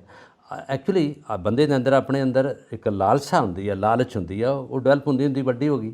ਉਹ ਹੁੰਦਾ ਇਹਨੇ ਵੱਡੀ ਕੋਠੀ ਬਣਾਈ, ਯਾਰ ਮੇਰੀ ਕਿਉਂ ਛੋਟੀ ਹੈ, ਇਹਨੇ ਵੱਡੀ ਲੈ ਲਈ ਗੱਡੀ, ਮੇਰੀ ਕਿਉਂ ਦੂਜੀ ਹੈਗੀ, ਮੈਂ ਕਿਉਂ ਨਹੀਂ ਵੱਡੀ ਗੱਡੀ ਲਈ। ਇੱਕ ਅੱਗੇ ਇਹਨੂੰ ਸੈਲਫ ਅਸਰਸ਼ਨ ਵੀ ਆਉਂਦੇ ਆ, ਚੌਧਰ ਜਿਹਦੇ 'ਚ ਅੱਗੇ ਵਧਣਾ ਉਹਨੇ, ਹੈ ਨਾ, ਵੀ ਮੈਂ ਵੱਡਾ ਬਣ ਜਾ ਤੇ ਇਹ ਪਿੱਛੇ ਰਹਿ ਜੇ, ਹੈ ਨਾ। ਇਹ ਇੱਕ ਹਿਊਮਨ ਸਾਈਕੀ ਆ, ਸਿੱਧੀ ਸਾਈਕੀ ਗੱਲ ਕਰਕੇ ਵੀ ਹੈ। ਇੱਕ ਗੱਲ ਮੈਂ ਬੋਲਾਂਗਾ, ਜ਼ਰੂਰ। ਤੁਹਾਡੀ ਕਮੀਜ਼ ਮੇਰੀ ਕਮੀਜ਼ ਨਾਲੋਂ ਚਿੱਟੀ ਕਿਵੇਂ ਹੈ? ਇਹ ਵੀ ਹੈ, ਆਹੀ ਇਹ ਪੰਗਾ ਵੀ ਹੈ। ਇੱਕ ਛੋਟੀ ਛੋਟੀ ਮੈਂ ਜ਼ਿਆਦਾ ਚਿੱਟੀ ਕਰਾਂਗਾ, ਮੈਂ ਕੁਝ ਹੋਰ ਇਸਤੇਮਾਲ ਕਰਾਂਗਾ, ਨਹੀਂ ਤੁਸੀਂ ਕਹੋਗੇ ਹੁਣ ਮੈਂ ਇਹਦੇ ਤੋਂ ਜ਼ਿਆਦਾ ਚਿੱਟੀ ਮੈਂ ਕਰਾਂਗਾ, ਮੈਂ ਕੁਝ ਹੋਰ ਇਸਤੇਮਾਲ ਕਰਾਂਗਾ। ਇਹ ਬਿਹੇਵੀਅਰ 'ਚ, ਆਦਮੀ ਦੇ ਬਿਹੇਵੀਅਰ 'ਚ ਬੜਾ ਕੁਝ ਬਣ ਜਾਂਦਾ।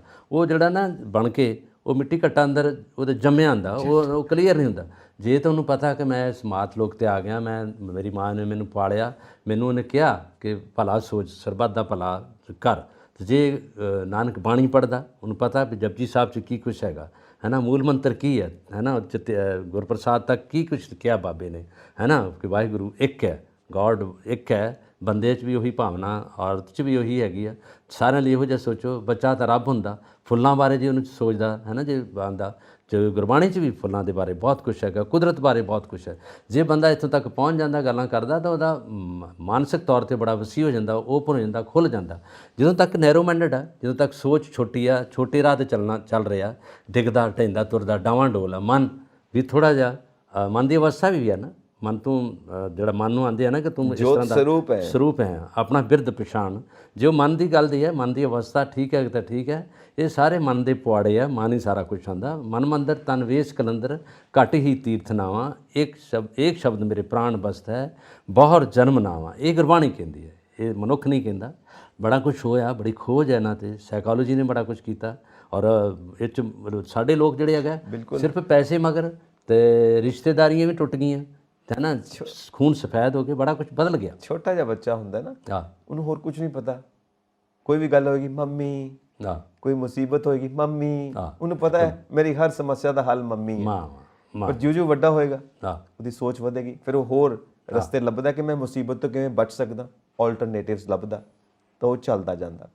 ਇੱਕ ਬੜੀ ਅੱਛੀ ਗੱਲ ਕਹੀ ਸੀ ਉਹਨਾਂ ਨੇ, ਅਰਿਸਟੋਟਲ ਨੇ, ਅਰਸਤੂ ਨੇ, ਜੋ ਸੁਕਰਾਤ ਦੇ ਚੇਲੇ ਨੇ, ਸੋਕਰੇਟਿਸ ਦੇ, man is a political animal. ਬਿਲਕੁਲ ਬਿਲਕੁਲ, ਕਿ ਸਿਆਸਤ ਇਨਸਾਨ ਦੇ ਅੰਦਰ ਵਸੀ ਹੋਈ ਹੈ। ਉਹ ਘਰ ਦੇ ਵਿੱਚ ਵੀ ਪੋਲਿਟਿਕਸ, ਸਮਾਜਿਕ ਜੀਵ ਆਂਦਾ, ਸਮਾਜ ਤੋਂ ਬਗੈਰ ਨਹੀਂ ਰਹਿ ਸਕਦਾ। ਸਮਾਜ ਦੇ ਉੱਤੇ ਉਹਨੇ ਗੱਲ ਕੀਤੀ ਕਿ ਪੋਲੀਟੀਕਲ ਇਜ਼ ਸੋਸ਼ਲ ਐਨੀਮਲ ਤੇ ਹੈ ਹੀ, ਪਰ ਪੋਲੀਟੀਕਲ ਐਨੀਮਲ ਹੈ। ਉਹ ਪੋਲੀਟੀਕਲੀ ਕਰੈਕਟ ਹੋਣਾ ਚਾਹੁੰਦਾ ਹਰ ਥਾਂ ਦੇ ਉੱਤੇ। ਘਰ ਦੇ ਵਿੱਚ ਵੀ ਉਹਦੇ ਅੰਦਰ ਕੁਝ ਹੋਰ ਹੋਊਗਾ, ਪਰ ਜਿਹੜੀ ਉਹ ਗੱਲ ਕਰੂਗਾ ਪਰਿਵਾਰ ਦੇ ਵਿੱਚ, ਕਿਸੇ ਨੂੰ ਬੁਰੀ ਨਾ ਲੱਗ ਜਾਵੇ, ਕੋਈ ਮੇਰੇ ਖਿਲਾਫ ਨਾ ਹੋ ਜਾਵੇ, ਕੋਈ ਮੇਰੇ ਖਿਲਾਫ ਕੋਈ ਕਦਮ ਨਾ ਚੁੱਕ ਲਵੇ, ਸਾਰੇ ਮੇਰੇ ਵੱਸ ਵਿੱਚ ਰਹਿਣ, ਸਾਰੇ ਮੇਰੇ ਤੋਂ ਖੁਸ਼ ਰਹਿਣ। ਉਹ ਇਦਾਂ ਦੀ ਗੱਲ ਬਣਾ ਕੇ ਬੋਲੂਗਾ। ਅੰਦਰ ਭਾਵੇਂ ਕੁਝ ਹੋਰ ਚੱਲਦਾ ਹੋਵੇ, ਪਰ ਮੂੰਹੋਂ ਕੋਈ ਉਹ ਗੱਲ ਕੱਢੂ ਜਿਹੜੀ ਹਰੇਕ ਦੇ ਦਿਲ ਦੇ ਵਿੱਚ ਉਤਰੇ।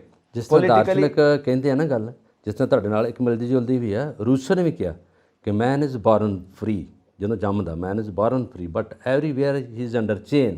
ਸੋਸਾਇਟੀ ਜਦੋਂ ਆ ਗਿਆ, ਜਕੜਿਆ ਗਿਆ।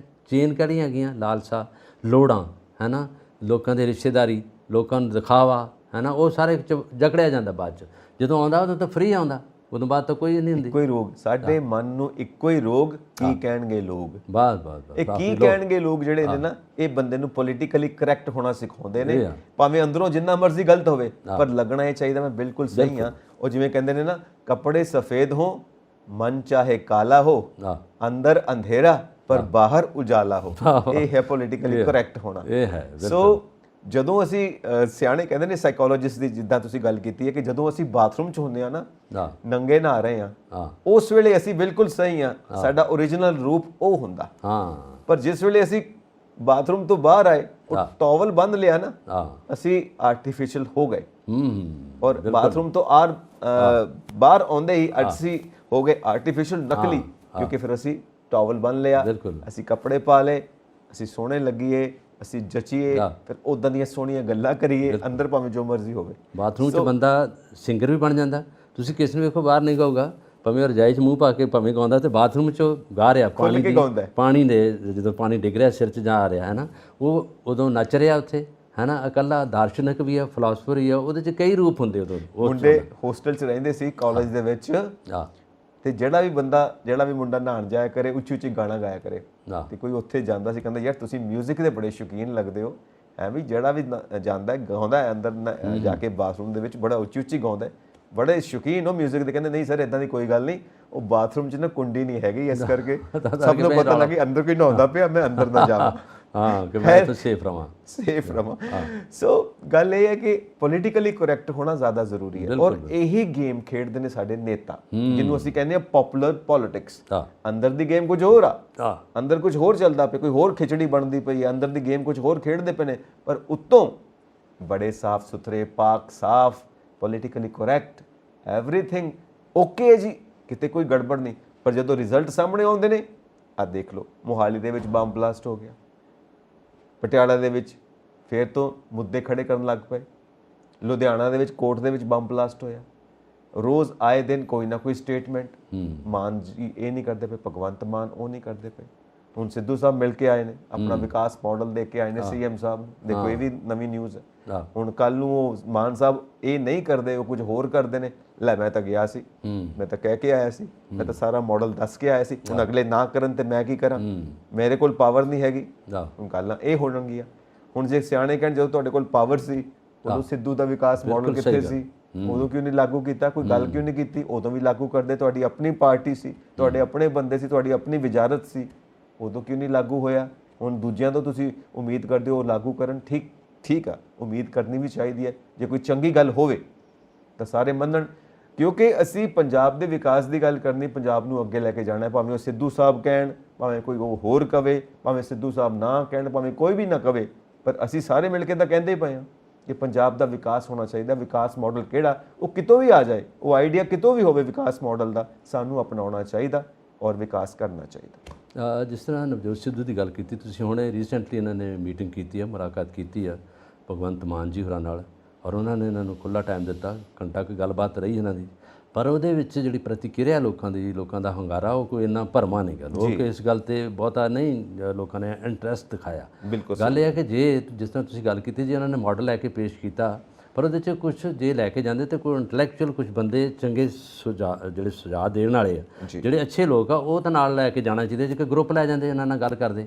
ਦੂਜੀ ਰਹੀ ਗੱਲ, ਇਹ ਵੀ ਲੋਕਾਂ ਦਾ ਇੱਕ ਸੁਝਾਅ ਆ ਕਿ ਇਹ ਜਿਹੜਾ ਭਗਵੰਤ ਮਾਨ ਹੈ, ਕੋਈ ਬਾਹਰੋਂ ਇੰਗਲੈਂਡ ਤੋਂ ਤਾਂ ਆਇਆ ਨਹੀਂ, ਇਹ ਵੀ ਇਸੇ ਧਰਤੀ ਦਾ ਜੰਮ ਵਾਲਾ, ਜਿੱਥੋਂ ਦਾ ਨਵਜੋਤ ਸਿੱਧੂ ਆ, ਇਹ ਵੀ ਸਟੇਜਾਂ 'ਤੇ ਰਿਹਾ, ਇਹਨੂੰ ਵੀ ਬੋਲਣਾ ਆਉਂਦਾ। ਜੇ ਉਹਨਾਂ ਨੂੰ ਸ਼ਾਇਰੋ ਸ਼ਾਇਰੀ ਆਉਂਦੀ ਤਾਂ ਇਹਨੂੰ ਵੀ ਬੋਲਣਾ ਆਉਂਦਾ, ਇਹ ਵੀ ਬੋਲਦਾ, ਇਹਨੂੰ ਕਮੇਡੀ ਵੀ ਆਉਂਦੀ ਹੈ, ਇਹਨੂੰ ਗੱਲਾਂ ਵੀ ਆਉਂਦੀਆਂ ਨੇ, ਸਾਰਾ ਕੁਝ ਆਉਂਦਾ, ਸਟੇਜ ਦਾ ਧਨੀ ਇਹ ਵੀ। ਅਤੇ ਇਹਨੂੰ ਹੁਣ ਨਵੀਂ ਗੱਲ ਪੰਜਾਬ ਦੀ ਕੀ ਦੱਸਣੀ, ਜੋ ਗੱਲ ਤਾਂ ਇੱਕ ਪਿੰਡ ਦੇ ਕਿਸਾਨ ਨੂੰ ਪਤਾ ਪੰਜਾਬ 'ਚ ਕੀ ਹੋ ਰਿਹਾ, ਸਿੰਪਲ ਆ ਕਿਸਾਨ, ਇੱਕ ਮਾਸਟਰ ਨੂੰ ਪਤਾ, ਇੱਕ ਫੌਜੀ ਨੂੰ ਪਤਾ, ਇੱਕ ਸਿਪਾਹੀ ਨੂੰ ਪਤਾ ਪੰਜਾਬ 'ਚ ਕੀ ਹੋ ਰਿਹਾ, ਕਿਉਂਕਿ ਮੀਡੀਆ ਇਸ ਵੇਲੇ ਬੜਾ ਤੇਜ਼ ਆ। ਅਤੇ ਹੁਣ ਇਹ ਸਿੱਧੂ ਸਾਹਿਬ ਨੇ ਨਵੀਆਂ ਗੱਲਾਂ ਕੀ ਦੱਸੀਆਂ ਉਹਨਾਂ ਨੂੰ। ਨਵਜੋਤ ਸਿੱਧੂ ਜੀ ਗਏ ਉਹਨਾਂ ਕੋਲ, ਇਹਨਾਂ ਨੇ ਕਿਹਾ ਉੱਥੇ ਇਹ ਮਾਫੀਆ ਨੇ, ਇੱਥੇ ਰੇਤਾ ਦਾ ਖਨਨ ਹੋ ਰਿਹਾ ਜੀ।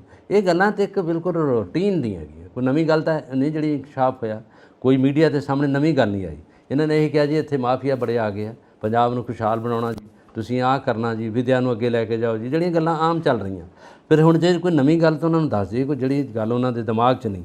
ਕਿਉਂਕਿ ਇੱਕ ਦਿਨ ਨਾ ਪਿੱਛੇ ਹੋਣਾ ਬੋਲੇ ਆ ਆਪਣੇ ਭਗਵੰਤ ਮਾਨ ਜੀ, ਜਿਸ 'ਚ ਪ੍ਰਿੰਸੀਪਲ ਨੇ, ਉਹਨਾਂ ਨੇ ਕਿਹਾ ਕਿ ਤੁਹਾਡੀ ਐਲੀਜੀਬਿਲਟੀ 'ਤੇ ਮੈਨੂੰ ਕੋਈ ਡਰ ਨਹੀਂ, ਤੁਸੀਂ ਬੱਚੇ ਵੀ ਪੜ੍ਹਨ ਵਾਲੇ ਬਹੁਤ ਅੱਛੇ ਆ, ਸਿਸਟਮ 'ਚ ਥੋੜ੍ਹਾ ਜਿਹਾ ਖਲਾ ਹੈ, ਇਹਨੂੰ ਮੈਂ ਥੋੜ੍ਹਾ ਜਿਹਾ ਠੀਕ ਕਰੂੰਗਾ।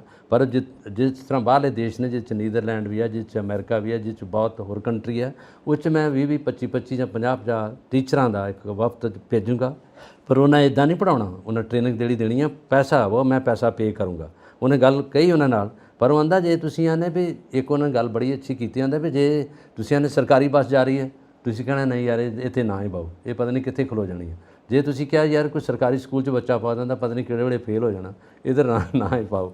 ਜੇ ਤੁਸੀਂ ਆਂਦੇ ਵੀ ਯਾਰ ਕੋਈ ਸਰਕਾਰੀ ਹਸਪਤਾਲ 'ਚ ਭੇਜਣਾ, ਆਖਣਾ ਯਾਰ ਉੱਥੇ ਦਵਾਈ ਮਿਲਣੀ ਨਹੀਂ, ਕਿਸੇ ਪ੍ਰਾਈਵੇਟ ਜਾਓ। ਆਂਦਾ ਪਰ ਇੱਕ ਗੱਲ ਇਹ ਹੈ, ਜਦੋਂ ਤੁਹਾਨੂੰ ਗੌਰਮੈਂਟ ਦੀ ਜੋਬ ਮਿਲਣੀ ਹੈ, ਸਰਕਾਰੀ ਨੌਕਰੀ, ਉੱਥੇ ਤੁਸੀਂ ਛੇਤੀ ਅਪਲਾਈ ਕਰਦੇ ਹੋ, ਕਿਉਂਕਿ ਪੈਨਸ਼ਨ ਵੀ ਹੈ, ਇੱਥੇ ਸਕੇਲ ਵੀ ਹੈ, ਸਾਰਾ ਕੁਝ ਹੈਗਾ। ਪਰ ਪ੍ਰਾਈਵੇਟ 'ਤੇ ਕੁਝ ਨਹੀਂ ਹੋਣਾ। ਪਰ ਆਂਦਾ ਮੈਂ ਇਕੁਲਾਈਜ਼ ਕਰੂੰਗਾ ਇਹਦੇ ਗੱਲ, ਅੱਛੀਆਂ ਗੱਲਾਂ ਅੱਜ ਕਰਦਾ ਜਾਂ ਕੱਲ੍ਹ ਕਰਦਾ, ਪਰ ਲੋਕਾਂ ਨੂੰ ਇਹ ਤਾਂ ਗੱਲ ਦੱਸਦਾ ਵੀ ਆਹ ਸਮੱਸਿਆ, ਇਹ ਇਸ ਵੇਲੇ ਖੜੀ ਇੱਥੇ ਸਮੱਸਿਆ, ਇਹਦਾ ਹੱਲ ਕੀ ਹੈ, ਇਹ ਤੁਸੀਂ ਦੱਸੋਗੇ ਜਾਂ ਮੈਂ ਦੱਸੂਗਾ ਜਾਂ ਸਾਡੇ ਮੰਤਰੀ ਦੱਸਣਗੇ, ਇਹ ਗੱਲ ਠੀਕ ਹੈ। ਇੱਕ ਬੰਦਾ ਨਹੀਂ ਕਹਿ ਸਕਦਾ, ਇੱਕ ਇਕੱਲਾ ਤੇ 2 11। ਹੁਣ ਅੱਜ ਗੱਲ ਕਰੀ ਕਿ ਨਵਜੋਤ ਸਿੱਧੂ ਜੀ ਬੜਾ ਕੁਝ ਸਮਝਾਇਆ ਉਹਨਾਂ ਨੂੰ, ਉਹ ਵੀ ਇਸੇ ਧਰਤੀ 'ਤੇ ਜੰਮ ਪੜਾ, ਸਤੌਜ ਪਿੰਡ ਉਹਦਾ, ਇੱਥੇ ਰਿਹਾ, ਇੱਥੇ ਪੜ੍ਹਿਆ, ਇੱਥੇ ਸਾਰਾ ਕੁਝ ਕੀਤਾ ਉਹਨੇ, ਉਹਨੂੰ ਨਹੀਂ ਪਤਾ ਮੀਡੀਆ ਕੀ ਕਰ ਰਿਹਾ। ਇੱਕ ਪੁਆਇੰਟ ਤੁਸੀਂ ਉਹਦੇ 'ਚ ਵੀ ਕਵਰ ਕਰੋ, ਕਿਉਂਕਿ ਉਹ ਵਨ ਸਾਈਡਡ ਹੋ ਜਾਏਗਾ ਸਾਰਾ, ਕਿਉਂਕਿ ਇੱਕ ਮਸਲੇ ਦੇ ਉੱਤੇ ਤੁਹਾਡੀ ਟਿੱਪਣੀ ਰਹਿ ਗਈ।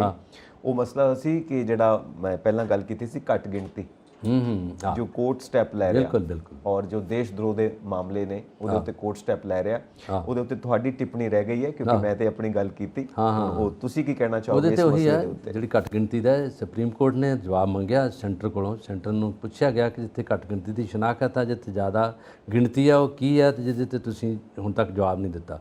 ਔਰ ਉਹਦੇ ਤੇ ਦੇਸ਼ ਧਰੋਹ ਦੇ ਮਾਮਲੇ ਕੋਈ ਲੰਬਤ ਵੀ ਆ ਜਿਹੜੇ ਇਸ ਵੇਲੇ ਰਜਿਸਟਰਡ ਵੀ ਹੋਏ ਆ, ਪਰ ਸੈਂਟਰ ਗੌਰਮੈਂਟ ਨੇ ਕਿਹਾ ਕਿ ਇੱਥੇ ਰੋਕਿਆ ਜਾਵੇ, ਇਹਨੂੰ 124A ਜਿਹੜੀ ਇਹਦੇ 'ਚ ਆ ਰਹੀ ਹੈ ਇਹਨੂੰ ਰੋਕ ਦਿੱਤਾ ਜਾਵੇ ਤਾਂ ਕਿ ਇਹ ਅੱਗੇ ਨਾ ਚੱਲੇ।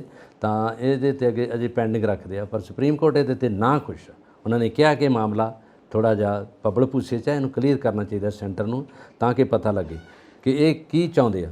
ਹੁਣ ਬਲਡੋਜ਼ਰ ਚੱਲੇ ਆ, ਘੱਟ ਗਿਣਤੀਆਂ ਵਾਲੇ ਪਾਸੇ ਚੱਲਿਆ ਸਾਰਾ ਕੁਝ, ਤੋੜ ਭੰਨ ਹੋਈ ਹੈ, ਕਿੱਥੇ ਹੋਇਆ ਇਹ ਸਾਰਾ ਕੁਝ ਹੋਇਆ। ਜਦੋਂ ਕੋਈ ਧਾਰਮਿਕ ਮਾਮਲਾ ਹੁੰਦਾ ਉੱਥੇ ਲੜਾਈ ਹੋ ਜਾਂਦੀ, ਉੱਥੇ ਸ਼ੋਰੇਬਾਜ਼ੀ ਹੋ ਜਾਂਦੀ, ਉੱਥੇ ਹੁੰਦਾ ਇਹ ਇਸ ਕਰਕੇ ਕਿ ਜਿੱਥੇ ਪਰਮਾਤਮਾ ਦਾ ਨਾਮ ਲਿਆ ਜਾਂਦਾ, ਜਿੱਥੇ ਸਾਰਾ ਕੁਝ ਏਕਤਾ ਦੀ ਗੱਲ ਹੁੰਦੀ ਆ, ਉੱਥੇ ਧਰਮ ਦਾ ਤੇ ਘੱਟ ਗਿਣਤੀ ਦਾ ਨਾਂ ਨਹੀਂ ਹੋਣਾ ਚਾਹੀਦਾ, ਉੱਥੇ ਹਿਊਮੈਨਿਟੀ ਦੀ ਗੱਲ ਹੋਣੀ ਚਾਹੀਦੀ ਆ, ਮਾਨਵਵਾਦ ਦੀ ਗੱਲ ਹੋਣੀ ਚਾਹੀਦੀ ਹੈ। ਇਹਦੇ ਪਿੱਛੇ ਹੁਣ ਕੌਣ ਹੋਊਗਾ? ਇਹਦੇ ਪਿੱਛੇ ਹੋਊਗਾ ਜਿਹੜੀਆਂ ਸਰਕਾਰਾਂ ਨੇ ਜਾਂ ਜਿਹੜੀਆਂ ਵਿਰੋਧੀ ਪਾਰਟੀਆਂ ਨੇ ਜਾਂ ਜਿਹੜੀਆਂ ਰੂਲਿੰਗ ਪਾਰਟੀਆਂ, ਇਹ ਮਿਲ ਕੇ ਲੋਕਾਂ ਨੂੰ ਭੱਬਲ ਭੂਸੇ 'ਚ ਪਾਉਂਦੀਆਂ। ਔਰ ਜੁਡੀਸ਼ਰੀ ਨੇ ਇਹਨੂੰ ਕਲੀਅਰ ਕਰ ਲਈ ਜ਼ੋਰ ਲਾਇਆ ਕਿ ਕਰਨਾ ਚਾਹੀਦਾ। ਇਹ ਮਾਮਲਾ ਜੇ ਹੈ ਸੈਂਟਰ ਦੇ ਹੱਥ 'ਚ, ਔਰ ਸਟੇਟਾਂ 'ਤੇ ਵੀ ਮੰਗੀ ਉਹਨਾਂ ਦੇ ਸੁਝਾਅ ਮੰਗੇ ਸਟੇਟਾਂ ਤੋਂ ਵੀ, ਤੇ ਸਟੇਟਾਂ 'ਚ ਵੀ ਤਾਂ ਉਹੀ ਲੋਕ ਰਹਿ ਰਹੇ ਆ ਜੋ ਇਹੀ ਯੂਨਾਈਟ ਹੋ ਕੇ ਸੈਂਟਰ ਬਣ ਜਾਂਦਾ, ਇਹੀ ਕੇਂਦਰ ਬਣ ਜਾਂਦਾ, ਇੱਥੋਂ ਇਹੀ ਪ੍ਰਧਾਨ ਮੰਤਰੀ ਦਾ ਇਲਾਕੇ ਬਣ ਜਾਂਦੇ ਆ, ਇਹੀ ਰਾਸ਼ਟਰਪਤੀ ਆ। ਇਹ ਹਿੰਦੁਸਤਾਨ ਆ, ਇੰਡੀਆ ਵਾ, ਇਹ ਸਾਡਾ ਦੇਸ਼ ਆ ਜਿੱਥੇ ਸਾਰੀ ਕਾਰੋਬਾਰ ਇੱਕ ਆ, ਲੋਕ ਇੱਕ ਆ, ਲੋਕਾਂ 'ਚ ਏਕਤਾ ਵੀ ਹੈ। ਪਰ ਆਪੋ ਵਿੱਚ ਗੁੱਥਮ ਗੁੱਥਾ ਕਰਨ ਵਾਲੀਆਂ ਇੱਥੇ ਉਹ ਵੀ ਏਜੰਸੀਆਂ ਨੇ ਜਿਹੜੇ ਆਪੋ ਵਿੱਚ ਮਰਵਾਉਂਦੀਆਂ ਵੀ ਆ, ਜਿਹੜੀਆਂ ਗ੍ਰਨੇਡ ਵੀ ਸੁੱਟ ਜਾਂਦੀਆਂ ਤੇ ਮੁੜ ਕੇ ਸਾਈਡ 'ਤੇ ਹੋ ਜਾਂਦੀਆਂ। ਜਿਨ੍ਹਾਂ ਨੂੰ ਉਹਨਾਂ ਨੂੰ ਪਤਾ ਨਹੀਂ ਲੱਗਦਾ, ਜਿਨ੍ਹਾਂ ਦੇ ਸੁੱਟਿਆ ਉਹ ਵੇਖਦੇ ਆ ਵੀ ਪਾਕਿਸਤਾਨ 'ਚ ਬੰਦੇ ਬੈਠੇ ਸੁੱਟਣ ਵਾਲੇ, ਉਹ ਅਫਗਾਨਿਸਤਾਨ ਨੂੰ ਨਿਕਲ ਗਏ। ਇਹ ਵੀ ਇੱਥੇ ਇਦਾਂ ਦੇ ਅੱਜ ਪਤਾ ਲੱਗ ਗਿਆ, ਉਦੋਂ ਪਹਿਲਾਂ ਨਹੀਂ ਪਤਾ ਲੱਗਾ ਕਿ ਕੌਣ ਕਿੱਥੋਂ ਆਇਆ, ਗਏ ਕਿੱਧਰ ਨੂੰ ਨੇ ਇਹ ਪਤਾ ਲੱਗ ਗਿਆ। ਹੁਣ ਲੋਕੇਸ਼ਨ ਦਾ ਪਤਾ ਲੱਗ ਗਿਆ, ਸਾਰੀ ਉਹਨਾਂ ਪੈੜਾਂ ਦਾ ਪਤਾ ਲੱਗ ਗਿਆ, ਉਹਨਾਂ ਡੰਡੀਆਂ ਦਾ ਪਤਾ ਲੱਗ ਗਿਆ, ਉਹ ਜਿੱਧਰ ਨੂੰ ਪੈੜਾਂ ਬਣੀਆਂ ਉਹਨਾਂ ਦਾ ਵੀ ਲੱਗ ਗਿਆ, ਜਿੱਦਾਂ ਖੋਰਾ ਖੋਜ ਸਾਰਾ ਇਹਨਾਂ ਦੇ ਹੱਥ 'ਚ। ਤੇ ਆਏ ਕਿੱਧਰੋਂ ਦੇ ਨੇ ਉਹ ਨਹੀਂ ਪਤਾ ਲੱਗਾ, ਗਏ ਕਿੱਧਰ ਨੂੰ ਇਹ ਪਤਾ ਲੱਗਦਾ। ਖੈਰ ਆਪਾਂ ਅੱਗੇ ਤੁਰਦੇ ਹਾਂ। ਇਹ ਜਿਹੜੀ ਤੁਸੀਂ ਘੱਟ ਗਿਣਤੀ ਦੀ ਗੱਲ ਕਰ ਰਹੇ ਹੋ, ਇਹ ਦੇਸ਼ ਦਰੋਹ ਦੇ ਮਾਮਲਿਆਂ ਦੀ ਗੱਲ ਕਰ ਰਹੇ ਹੋ, ਸਾਨੂੰ ਸਭ ਨੂੰ ਸਮਝ ਆਉਂਦਾ ਕਿ ਭਾਰਤ ਨੂੰ ਵੰਡਿਆ ਜਾ ਰਿਹਾ, ਵੰਡੀਆਂ ਪਾਈਆਂ ਜਾ ਰਹੀਆਂ। ਬਿਲਕੁਲ। ਸੋ ਇਹ ਵੰਡੀਆਂ ਦੀ ਜਦੋਂ ਗੱਲ ਹੁੰਦੀ ਹੈ ਤਾਂ ਰਾਹੁਲ ਗਾਂਧੀ ਸਾਹਿਬ ਨੇ ਵੀ ਇੱਕ ਨਵੀਂ ਗੱਲ ਕੀਤੀ ਹੈ ਕਿ ਅਮੀਰ ਤੇ ਗਰੀਬ ਦੇ ਵਿੱਚ ਭਾਰਤ ਨੂੰ ਵੰਡ ਦਿੱਤਾ ਗਿਆ, ਔਰ ਇਹ ਵੀ ਕੋਸ਼ਿਸ਼ਾਂ ਜਾਰੀ ਨੇ। ਜਦਕਿ ਇਹਦੀ ਬਹੁਤ ਪੁਰਾਣੀ ਗੱਲ ਹੈ, ਅਮੀਰ ਤੇ ਗਰੀਬ ਕਦੋਂ ਅਮੀਰ ਨਹੀਂ ਸੀ ਤੇ ਕਦੋਂ ਗਰੀਬ ਨਹੀਂ ਸੀ, ਇਹ ਤਾਂ ਸਾਰੇ ਮੁਲਕਾਂ ਦੀ, ਸਾਰੀ ਦੁਨੀਆ ਦੀ ਇਹੀ ਸਮੱਸਿਆ। ਔਰ ਜੇ ਭਾਰਤ ਦੀ ਗੱਲ ਕਰੀਏ ਤਾਂ ਭਾਰਤ ਦੇ ਵਿੱਚ ਦੋ ਭਾਰਤ ਨੇ, ਇੱਕ ਤਾਂ ਭਾਰਤ ਹੈ ਕਿ ਇੱਕ ਹੈਗਾ ਇੰਡੀਆ। ਬਿਲਕੁਲ, ਅੰਗਰੇਜ਼ ਦੇ ਕੇ ਇੰਡੀਆ ਹੈ ਨਾ ਉਹ 5% ਹੈ ਜਾਂ 10% ਹੈ, 90% ਜਿਹੜਾ ਹੈ ਉਹ ਭਾਰਤ ਹੈ, ਤੇ ਜਿਹੜਾ ਉਹ 5% 10% ਇੰਡੀਆ ਹੈ ਉਹਦੇ ਕੋਲ ਸਾਰੀ ਦੌਲਤ ਹੈ, ਮੈਕਸਿਮਮ ਦੌਲਤ ਉਹਦੇ ਕੋਲ ਹੈ। ਉਹ ਸ਼ੇਅਰ ਮਾਰਕੀਟ ਖੇਡਦਾ ਹੈ ਤੇ 90% ਨੂੰ ਸ਼ੇਅਰ ਮਾਰਕੀਟ ਬਾਰੇ ਪਤਾ ਹੀ ਨਹੀਂ ਹੈ। ਉਹ ਭਾਰਤ ਹੈ, ਇੰਡੀਆ ਨੂੰ ਪਤਾ ਹੈ। ਇੰਡੀਆ ਜਿਹੜਾ ਉਹ ਸਪੋਰਟਸ ਦੇ ਉੱਤੇ ਵੀ ਪੈਸੇ ਲਗਾਉਂਦਾ ਹੈ, ਬੁੱਕੀਜ਼ ਵੀ ਉੱਥੇ ਬੈਠੇ ਹੋਏ ਨੇ, ਹਰ ਥਾਂ ਦੇ ਉੱਤੋਂ ਪੈਸਾ ਕਮਾਉਣ ਦਾ ਹੁਨਰ ਜਾਣਦਾ ਹੈ ਇੰਡੀਆ। ਜਿਹੜਾ ਇਹ ਇੰਡੀਜ਼ ਅੰਗਰੇਜ਼ਾਂ ਨੇ ਨਾਂ ਦਿੱਤਾ, ਰਿਵਰ ਇੰਡੀਜ਼ ਤੋਂ ਇੰਡੀਆ। ਪਰ ਜਿਹੜਾ ਭਾਰਤ ਹੈ ਸਿੱਧਾ ਸਾਦਾ ਸਧਾਰਨ ਸਾਡੇ ਵਰਗੇ ਲੋਕ ਜਿਨ੍ਹਾਂ ਨੂੰ ਕੱਖ ਨਹੀਂ ਪਤਾ ਸ਼ੇਅਰ ਮਾਰਕੀਟ ਦਾ, ਕੱਖ ਨਹੀਂ ਪਤਾ ਪੈਸਾ ਕਿੱਧਰੋਂ ਕਿਵੇਂ ਕਮਾਉਣਾ ਹੈ, ਕੱਖ ਨਹੀਂ ਪਤਾ ਚਲਾਕੀਆਂ ਕਿਵੇਂ ਖੇਡਣੀਆਂ ਨੇ, ਕੱਖ ਨਹੀਂ ਪਤਾ ਕਾਨੂੰਨ ਨੂੰ ਕਿਵੇਂ ਤੋੜਨਾ ਮਰੋੜਨਾ ਤੇ ਆਪਣੇ ਹੱਕ ਦੇ ਵਿੱਚ ਕਿਵੇਂ ਫੈਸਲੇ ਕਰਵਾਉਣੇ ਨੇ, ਕੱਖ ਨਹੀਂ ਪਤਾ ਕਿ ਸਿਆਸਤ ਦੇ ਪਿੱਛੇ, ਪਰਦੇ ਦੇ ਪਿੱਛੇ ਖੇਡ ਕੇ ਗੇਮ ਕਿਵੇਂ ਖੇਡਣੀ ਹੈ, ਸਿਆਸਤਦਾਨਾਂ ਨੂੰ ਉਂਗਲੀਆਂ ਤੇ ਕਿਵੇਂ ਨਚਾਉਣਾ ਹੈ, ਅਫਸਰਾਂ ਦੀ ਲੌਬਿੰਗ ਕਿਵੇਂ ਕਰਨੀ ਹੈ, ਠੀਕ ਹੈ ਨਾ, ਇਹ ਸਿਆਸਤ ਦੀਆਂ ਚਲਾਕੀਆਂ ਕਿਵੇਂ ਖੇਡਣੀਆਂ ਨੇ, ਸਾਨੂੰ ਨਹੀਂ ਪਤਾ। ਜਿਹੜੇ ਉਹ 90% ਭਾਰਤ ਦੇ ਲੋਕ ਨੇ, ਇਹ ਜਿਹੜੇ 10% ਇੰਡੀਆ ਦੇ ਲੋਕ ਨੇ, ਇਹ ਸਭ ਕੁਝ ਜਾਣਦੇ ਨੇ, ਇਹਨਾਂ ਦੇ ਹੁਨਰ ਬੜੇ ਤਗੜੇ ਨੇ। ਤੁਹਾਡੇ ਮਨ 'ਚ ਕੋਈ ਖਿਆਲ ਆਉਂਦਾ ਇਸ ਨਾਲ ਇੰਡੀਅਨਸ ਬਾਰੇ? ਜਿਹੜੇ ਇੰਡੀਅਨਸ ਨੇ, ਜਿਹੜੇ ਭਾਰਤੀ ਨੇ, ਉਹ ਤਾਂ ਵਿਚਾਰੇ ਘਿਓ ਸ਼ੱਕਰ ਖਾਣ ਵਾਲੇ ਹੀ ਨੇ। ਇਹ ਗੱਲ ਠੀਕ ਹੈ। ਮੇਰੇ ਮਨ 'ਚ ਤਾਂ ਇਹਨਾਂ ਦਾ ਖਿਆਲ ਜਿਹੜਾ ਆਊਗਾ, ਸਾਡੇ ਦਰਸ਼ਕ ਵੀ ਇਹਦੇ ਬਾਰੇ ਸੋਚਣਗੇ ਕਿ ਜਿਸ ਦੇਸ਼ ਵਿੱਚ ਇੰਨੀਆਂ ਭਾਸ਼ਾ, ਇੰਨੇ ਧਰਮ, ਇੰਨੀ ਰੰਗਤ, ਇੰਨੀਆਂ ਪੁਸ਼ਾਕਾਂ, ਯੂਨਿਟੀ ਐਂਡ ਡਾਇਵਰਸਿਟੀ ਵੀ ਹੈ, ਏਕਤਾ ਵੀ ਹੈ, ਸਾਰਾ ਕੁਝ ਹੈ, ਬੜੇ ਵੱਡੇ ਅਜੂਬੇ ਵੀ ਇੱਥੇ, ਸਾਰਾ ਕੁਝ ਹੈ। ਪਰ ਅਸੀਂ ਇਹ ਸੋਚ ਰਹੇ ਹਾਂ ਕਿ ਜਦੋਂ ਇਹਦੇ ਵਿੱਚ ਇੱਕ ਡਿਫਰੈਂਸ਼ੀਏਟ ਕਰ ਦਿੰਦੇ, ਇਹਨੂੰ ਇੱਧਰ ਉੱਧਰ ਕਰਦੇ ਆ ਬਣਾ ਕੇ ਕਿ ਇਹ ਵੰਡੀ ਬਣ ਗਈ, ਧਰਮ ਦੇ ਨਾਂ 'ਤੇ ਵੰਡ ਦਿੰਦੇ ਆ, ਹੈ ਨਾ, ਉਹਦੇ 'ਤੇ ਫਿਰ ਭਾਸ਼ਾ ਦੇ ਨਾਂ 'ਤੇ ਵੰਡ ਦਿੰਦੇ ਆ, ਘੱਟ ਗਿਣਤੀਆਂ ਦੇ ਨਾਂ 'ਤੇ ਵੰਡਿਆ ਜਾਂਦਾ, ਇਲਾਕੇ ਦੇ ਨਾਂ 'ਤੇ ਵੰਡਿਆ ਜਾਂਦਾ। ਉਹ ਵੰਡਾਈ ਦੇਖ ਲਓ, ਜਿਹੜੇ ਦੇਸ਼ ਦੇ ਨਾਂ ਹੀ ਪਹਿਲਾਂ ਕਿੰਨੇ ਬਣਾ ਦਿੱਤੇ ਇਹਨਾਂ ਨੇ। ਵੈਸੇ ਸਪਤ ਸਿੰਧੂ ਆ ਪਹਿਲਾ, ਫਿਰ ਇਹਦਾ ਹਿੰਦੁਸਤਾਨ, ਫਿਰ ਇਹਦਾ ਭਾਰਤ ਆ, ਫਿਰ ਜਾਂਦੇ ਜਾਂਦੇ ਅੰਗਰੇਜ਼ ਇੰਡੀਆ ਬਣਾ ਗਏ। ਹੁਣ ਦੇਸ਼ 'ਚ ਇਹ ਕਿਸੇ ਵੀ ਕੰਟਰੀ, ਬ੍ਰਿਟਿਸ਼ ਇੰਡੀਆ, ਹਾਂ ਬ੍ਰਿਟਿਸ਼ ਇੰਡੀਆ, ਹੁਣ ਕਿਸੇ ਵੀ ਕੰਟਰੀ ਦੇ ਨਾਂ ਨਹੀਂ ਹੋਣਗੇ, ਸਾਡੇ ਦੇਸ਼ ਦੇ ਨਾਮ ਇਹਦੇ 'ਚ ਵੀ ਵੰਨ ਸਵੰਨਤਾ, ਇਹਦੇ 'ਚ ਵੀ ਪੁਰਾਣੇ ਟਾਈਮ 'ਚ ਜੰਬੂ ਦੀਪ, ਵੈਰਾਈਟੀ ਵੀ ਇਹਦੇ 'ਚ ਹੈ, ਸਾਰਾ ਕੁਝ ਹੈਗਾ। ਪਰ ਉਹਦੇ ਜੇ ਇਹਦੇ ਵਿੱਚ ਲੋਕ ਖੁਸ਼ਨੁਮਾ ਨੇ, ਬੜੇ ਪਿਆਰੇ ਆ, ਹੱਸਦੇ ਖੇਡਦੇ ਆ, ਪਰ ਇਹਨਾਂ ਦੇ ਵਿੱਚ ਅੰਦਰੀਆਂ ਜ਼ਹਿਰਾਂ ਭਰਨ ਵਾਲੀਆਂ ਫਿਰ ਸਿਆਸੀ ਪਾਰਟੀਆਂ ਇਹਨਾਂ ਦੇ ਪਿੱਛੇ ਹੁੰਦੀਆਂ। ਦੇਖੋ ਇੱਕ ਚੀਜ਼ ਮੈਂ ਐਡ ਕਰਦਾ, ਦੋ ਚੀਜ਼ਾਂ ਨੇ, ਇੱਕ ਤਾਂ ਹੈਗਾ ਇੰਡੀਆ ਜਿਹੜਾ ਸਾਰੀ ਗੇਮ, ਇੱਕ ਹੈਗਾ ਭਾਰਤ ਕੋਈ ਗੇਮ ਨਹੀਂ, ਇੱਕ ਹੈਗਾ ਇੰਡੀਅਨ ਸਾਰੀ ਗੇਮ, ਇੱਕ ਹੈਗਾ ਭਾਰਤੀ ਉਹ ਜਿਹੜੇ ਘਿਓ ਸ਼ੱਕਰ ਖਾਣ ਵਾਲੇ ਦੇਸੀ ਵਰਤੇ, ਕੱਖ ਨਹੀਂ ਪਤਾ। ਬਸ ਸੋ ਇਹ ਜਿਹੜੇ 10% ਇੰਡੀਆ ਵਾਲੇ ਇੰਡੀਅਨ ਨੇ ਨਾ, ਇਹ ਬੜੇ ਚਲਾਕ ਲੋਕ ਨੇ, ਤੇ ਜਿਹੜੇ 90% ਭਾਰਤ ਵਾਲੇ ਭਾਰਤੀ ਨੇ, ਇਹ ਵਿਚਾਰੇ ਸਿੱਧੇ ਸਾਦੇ ਲੋਕ ਨੇ। ਪਰ ਇਹ ਗੱਲ ਜੇ ਇੱਥੇ ਆਪਾਂ ਕਰੀਏ ਤੇ ਜੇ ਭਾਰਤੀ ਕਹੋਗੇ ਤੇ ਇੱਥੇ ਦੇ ਲੋਕਾਂ ਨੂੰ ਪਤਾ ਲੱਗੂਗਾ, ਇਹ ਘੱਟੋ ਘੱਟ ਜਾ ਕੇ ਹਿਮਾਚਲ ਤੱਕ ਪਤਾ ਲੱਗ ਜੂਗਾ, ਬਿਹਾਰ 'ਚ, ਮੱਧ ਪ੍ਰਦੇਸ਼ 'ਚ, ਤੁਹਾਡੇ ਬਾਕੀ ਜਿਹੜੇ ਜੰਮੂ ਕਸ਼ਮੀਰ 'ਚ ਇੱਧਰ ਪਤਾ ਲੱਗ ਜੂਗਾ ਵੀ ਇਹ ਭਾਰਤੀ ਹੈ। ਹਿੰਦੁਸਤਾਨੀ ਕਹੋਗੇ ਪਾਕਿਸਤਾਨ ਨੂੰ ਪਤਾ ਲੱਗ ਜੂਗਾ, ਅਫਗਾਨਿਸਤਾਨ ਤੱਕ ਪਤਾ ਲੱਗ ਜੂਗਾ, ਇਰਾਕ ਤੱਕ ਪਤਾ ਲੱਗ ਜੂ ਹਿੰਦੁਸਤਾਨੀ ਆ। ਸਬ ਸਿੰਧੂ ਦਾ ਪਤਾ ਥੋੜ੍ਹਾ ਜਿਹਾ ਇੱਥੇ ਲੱਗੂਗਾ। ਪਰ ਜੇ ਅਸੀਂ ਸਾਡੇ ਪ੍ਰਵਾਸੀ ਭਾਰਤੀ ਜਿੱਥੇ ਵੀ ਬੈਠੇ ਆ, ਸਾਰੀਆਂ ਕੰਟਰੀਆਂ 'ਚ ਬੈਠਾ ਤਾਂ ਉਹ ਯਾਰ ਇੰਡੀਅਨ ਕਹਿਣਗੇ ਤੇ ਫਿਰ ਪਤਾ ਲੱਗੂਗਾ। ਜੇ ਅਸੀਂ ਭਾਰਤੀ ਹਾਂ ਤਾਂ ਕਿਸੇ ਨੂੰ ਪਤਾ ਲੱਗਾ, ਲੋਕਾਂ ਨੇ ਹੱਸਣਾ ਵੀ ਯਾਰ ਇਹ ਕੀ ਕਹਿ ਰਿਹਾ, ਇਹ ਕੀ ਕਹਿੰਦਾ, ਕੌਣ ਆ ਮੈਂ। ਇਹ ਚੀਜ਼ਾਂ ਜਿਹੜੀਆਂ ਇੰਡੀਅਨ ਦਾ ਜੇ ਅੰਗਰੇਜ਼ ਨਾਂ ਦੇ ਗਿਆ ਤੇ ਫਿਰ ਵੀ ਇਹ ਵਰਲਡ 'ਚ ਫੇਮਸ ਇਸੇ ਕਰਕੇ ਆ ਕਿ ਵੀ ਆਰ ਇੰਡੀਅਨ, ਅਸੀਂ ਇੰਡੀਆ ਦੇ ਰਹਿਣ ਵਾਲੇ ਆ, we are living in India. ਜਦੋਂ ਪੁੱਛਣਗੇ ਤੁਹਾਨੂੰ ਲਿਖਦੇ ਆ ਕਿ ਵੇਅਰ ਯੂ ਲਿਵ, ਤਾਂ ਤੁਸੀਂ ਉੱਥੇ ਮੈਂਸ਼ਨ ਕਰੋਗੇ ਇੰਡੀਅਨ। ਹੁਣ ਇਸ ਕਰਕੇ ਜਾਣਿਆ ਜਾਂਦਾ, ਇਹ ਗੱਲ ਤਾਂ ਮਾੜੀ ਨਹੀਂ ਦੇ ਕੇ ਗਏ ਅੰਗਰੇਜ਼, ਚੰਗੀ ਗੱਲ ਕਰ ਗਏ। ਜੇ ਅਸੀਂ ਇਸੇ ਗੱਲ ਨਾਲ ਜੁੜੇ ਰਹਿੰਦੇ ਵੀ ਅਸੀਂ ਹਿੰਦੁਸਤਾਨੀ ਹਾਂ, ਸਬ ਸਿੰਧੂ ਲਿਖ ਕੇ ਦੇਖ ਲਓ, ਤੁਹਾਡੇ ਘਰਦਿਆਂ ਨੂੰ ਨਹੀਂ ਪਤਾ ਲੱਗਣਾ ਇਹ ਕੀ ਗੱਲ ਕਰ ਰਿਹਾ, ਤੁਹਾਡੇ ਗਵਾਂਢੀਆਂ ਨੂੰ ਨਹੀਂ ਪਤਾ ਲੱਗਣਾ। ਕੁਝ ਚੀਜ਼ਾਂ ਜਿਹੜੀਆਂ ਹੈਗੀਆਂ ਵਰਲਡ ਫੇਮ ਜਿਹੜੀਆਂ ਦੇ ਗਏ ਆਪਾਂ ਨੂੰ, ਔਰ ਲੋਕ ਜਾਣਦੇ ਵਿੱਚ, ਔਰ ਨਵੀਂ ਪੀੜ੍ਹੀ ਨੂੰ ਤੇ ਨਵੇਂ ਬੱਚੇ ਤੈਨੂੰ ਇੰਡੀਆ ਹੀ ਕਹਿਣਗੇ, ਉਹ ਇਸ ਪਾਸੇ ਨਹੀਂ ਕਹਿਣਗੇ। ਜੇ ਅੱਜ ਸਾਡਾ ਪ੍ਰੋਗਰਾਮ ਦੇਖਦੇ ਹੋਣਗੇ ਤੇ ਫਿਰ ਥੋੜ੍ਹਾ ਜਿਹਾ ਖੁਸ਼ ਹੋਣਗੇ ਕਿ ਯਾਰ ਸਾਡੇ ਦੇਸ਼ ਦੇ ਬੜੇ ਨਾਮ ਹੀ ਹੈਗੇ ਆ, ਕਿਉਂਕਿ ਜਿਹੜੇ ਅੰਗਰੇਜ਼ੀ ਪੜ੍ਹ ਰਹੇ ਆ ਉਹਨਾਂ ਨੂੰ ਨਹੀਂ ਪਤਾ। ਇੱਕ ਹੋਰ ਨਾਂ ਦੱਸਿਆ ਸੀਗਾ ਮੈਂ ਗੱਲਾਂ ਦੇ ਵਿੱਚ, ਜਦੋਂ ਅਸੀਂ ਵੇਦਾਂ ਦੀ ਗੱਲ ਕਰਦੇ ਆ ਨਾ, ਸਾਡਾ ਵੈਦਿਕ ਕਲਚਰ ਹੈ ਉੱਥੋਂ, ਕਿਉਂਕਿ ਵੇਦਾਂ ਦੀ ਰਚਨਾ ਤੋਂ ਲੈ ਕੇ ਸ਼੍ਰੀ ਗੁਰੂ ਗ੍ਰੰਥ ਸਾਹਿਬ ਤੱਕ ਅਸੀਂ ਆਉਨੇ ਆ, ਇਹ ਸਾਡੀ ਯਾਤਰਾ ਹੈ। ਸੋ ਜਦੋਂ ਅਸੀਂ ਵੇਦਾਂ ਦੀ ਗੱਲ ਕਰਦੇ ਆ, ਉਦੋਂ ਭਾਰਤ ਦਾ ਇੱਕ ਹੋਰ ਨਾਂ ਹੈ ਜੰਬੂ ਦੀਪ। ਤਾਂ ਪਤਾ ਨਹੀਂ ਕਿੰਨੇ ਕੁ ਨਾਂ ਨੇ। ਔਰ ਪੰਜਾਬ ਦਾ ਨਾਂ, ਇਹ ਤਾਂ ਮੈਂ ਸੁਣਿਆ ਅੱਜ ਨਵਾਂ, ਪੰਜਾਬ ਦਾ ਨਾਂ ਪੰਜ ਨਦ, ਪੰਜ ਨਦੀਆਂ ਤੋਂ ਆਪਾਂ ਪੰਜਾਬ ਕਹਿੰਦੇ ਨੇ। ਆਪ ਤੇ ਪਾਣੀ ਹੋ ਗਿਆ ਨਾ, ਆਪ ਦਾ ਮਤਲਬ ਪਾਣੀ, ਪੰਜਾਬ, ਇਹਦੀ ਫਾਰਸੀ ਦੇ ਉੱਤੋਂ ਨਿਕਲਿਆ ਨਦ ਪੁਰਾਣਾ ਨਾਮ, ਪੰਜ ਨਦੀਆਂ, ਪੰਜ ਦਰਿਆਵਾਂ ਦਾ ਹੈ। ਪਰ ਉਸ ਤੋਂ ਬਾਅਦ 2.5 ਰਹਿ ਗਏ। ਸਤਲੁਜ ਸਿੰਧੂ ਵੇਲੇ ਇਹੀ ਸੀ ਨਾ, 7 ਦਰਿਆ ਸੀ, 7 ਦਰਿਆ ਸੀ, ਉਹਨਾਂ ਦਾ ਪਾਣੀ ਸੀਗਾ, ਉਧਰ ਚਲਾ ਗਿਆ, ਹੁਣ ਪਾਕਿਸਤਾਨ ਚ ਚਲੇ ਗਏ ਨੇ। ਉਹ ਵੀ ਕਿਹੜਾ ਇੰਦਸ ਜਿਹੜਾ ਰਿਵਰ ਹੈ ਉਧਰ ਚਲਾ ਗਿਆ। ਸਾਰੇ ਵੇਖ ਲਓ, ਬਿਆਸ ਤੇ ਸਤਲੁਜ ਤੇ ਚਨਾਹ ਤੇ ਕਿੰਨੇ ਗੀਤ ਬਣ ਗਏ ਹੈ ਨਾ, ਕਿੰਨਾ ਕੁਛ ਹੋਇਆ। ਰਾਵੀ ਤੇ ਵਗਦੀ ਸੀ ਰਾਵੀ, ਕਿੰਨੇ ਗੀਤ ਬਣੇ ਤੇ, ਕਿਉਂਕਿ ਇਹ ਕੁਦਰਤ ਦੇ ਨਾਲ ਚੱਲਦੀ ਇੱਕ ਬੇਸਿਕਲੀ ਫਿਜ਼ਾਬਾਦ ਤੇ ਉਹਨਾਂ ਨਾਲ ਲੋਕ ਕਹਾਣੀਆਂ, ਪ੍ਰੀਤ ਕਹਾਣੀਆਂ, ਸੋਹਣੀ ਮਹੀਵਾਲ, ਚਨਾਹ ਦਾ ਕੰਢਾ। ਬਿਲਕੁਲ ਸਹੀ ਗੱਲ। ਇਹ ਸਾਰੀਆਂ ਦਰਿਆਵਾਂ ਦੇ ਕਿਨਾਰੇ ਤੇ ਪ੍ਰੀਤ ਕਹਾਣੀਆਂ ਹੋਈਆਂ ਨੇ। ਸਾਰੇ ਵੇਦ ਵੀ ਇੱਥੇ ਰਚੇ ਗਏ, ਇੱਥੇ ਹੀ। ਜਿਹੜਾ ਅਸੀਂ ਸਪਤ ਸਿੰਧੂ ਕਹਿੰਦੇ ਆ, ਸਪਤ ਦਾ ਮਤਲਬ 7 ਦਰਿਆਵਾਂ ਦੀ ਧਰਤੀ। ਬਿਲਕੁਲ 7 ਦਰਿਆਵਾਂ ਦੀ ਧਰਤੀ ਹੈ ਸਾਡਾ, ਜਿਹੜਾ ਅਸੀਂ ਅੱਜ ਇਹਨੂੰ ਪੰਜਾਬ ਕਹਿੰਦੇ ਆ। 5 ਦਰਿਆ ਰਹਿ ਗਏ, ਹੁਣ ਤੇ ਬਹੁਤ ਹੀ ਘੱਟ ਰਹਿ ਗਏ ਨੇ, 2.5 ਵੀ 2.25 ਹੀ ਰਹਿ ਗਏ ਨੇ, ਕਿਉਂਕਿ ਪਾਕਿਸਤਾਨ ਚਲਾ ਗਿਆ ਪਾਣੀ। ਸੋ ਗੱਲ ਇਹ ਆ ਕਿ ਇਹ 7 ਦਰਿਆਵਾਂ ਤੋਂ 5 ਦਰਿਆਵਾਂ ਤੇ ਆਏ, 5 ਦਰਿਆਵਾਂ ਤੋਂ ਹੁਣ ਦੇਖੋ ਕੀ ਹਾਲ ਹੈ। ਅੱਗੇ ਮਾਲਿਕ ਸੁੱਖ ਰੱਖੇ, ਅਸੀਂ ਸਹੀ ਸਲਾਮਤ ਰਹੇ, ਹੌਲੀ ਨਹਿਰਾਂ ਤੇ ਆ ਜਾਣੇ, ਨਹਿਰਾਂ ਤੇ ਸੂਏ ਰਹਿ ਜਾਣੇ, ਸਾਡੇ ਕੋਲ ਖਾਲ ਰਹਿ ਜਾਣੇ ਜਿਹੜੇ ਅੱਗੇ ਹੁਣ ਹੋਏ ਆ। ਨਹਿਰਾਂ ਦਾ ਪਾਣੀ ਘਟ ਗਿਆ, ਪਾਣੀ ਸਾਫ਼ ਨਹੀਂਗਾ। ਕੋਈ ਜ਼ਮਾਨਾ ਹੁੰਦਾ ਸੀਗਾ ਜਦੋਂ ਪਾਣੀ ਇੰਨਾ ਸਾਫ਼ ਸੀਗਾ, ਲੋਕ ਨਹਿਰ ਦਾ ਪਾਣੀ ਵੀ ਪੀ ਜਾਂਦੇ, ਪੀਂਦੇ, ਸਾਫ਼ ਸੁਥਰਾ ਪਾਣੀ ਸੀਗਾ, ਉਹਦੇ 'ਚ ਕੋਈ ਗੰਦੀ ਚੀਜ਼ ਸੁੱਟਦੇ ਵੀ ਨਹੀਂ ਸੀਗੇ। ਹੁਣ ਹੁਣ ਨਹਿਰਾਂ ਦਾ ਪਾਣੀ, ਜਿਹੜਾ ਨਹਿਰਾਂ ਵੈਸੇ ਸੁੱਕੀਆਂ, ਪਾਣੀ ਹੈ ਬਹੁਤ ਘੱਟ ਆ, ਫਿਰ ਉਹਨਾਂ 'ਚੋਂ ਸੂਏ ਨਿਕਲਦੇ ਸੀ, ਛੋਟੇ ਮੋਗੇ ਨਿਕਲਦੇ ਸੀ, ਖਾਲ ਸੀਗੇ ਹੈ ਨਾ, ਉਹ ਜਿਹੜੇ ਖਾਲਾਂ ਦੇ ਨਾਲ ਡੰਡੀਆਂ ਸੀ, ਪੱਗ ਡੰਡੀਆਂ, ਉਹਨਾਂ 'ਤੇ ਚੱਲਦੇ ਲੋਕ, ਖਾਲਾਂ 'ਚ ਪਾਣੀ ਚੱਲ ਰਿਹਾ, ਲੋਕ ਸਰੋਵਰ ਬਣਾਉਂਦੇ ਸੀ। ਫਿਰ ਨਲਕੇ ਲਾਉਣ ਦਾ ਵੀ ਬੜਾ ਲੋਕਾਂ 'ਚ ਆਇਆ ਸੀ ਕਿ ਜਾ ਕੇ ਚੁਰਾਹੇ 'ਤੇ ਨਲਕਾ ਲਾਉਣਾ, ਨਹਿਰ ਦੇ ਕੰਢੇ 'ਤੇ ਲਾਉਣਾ ਨਲਕਾ।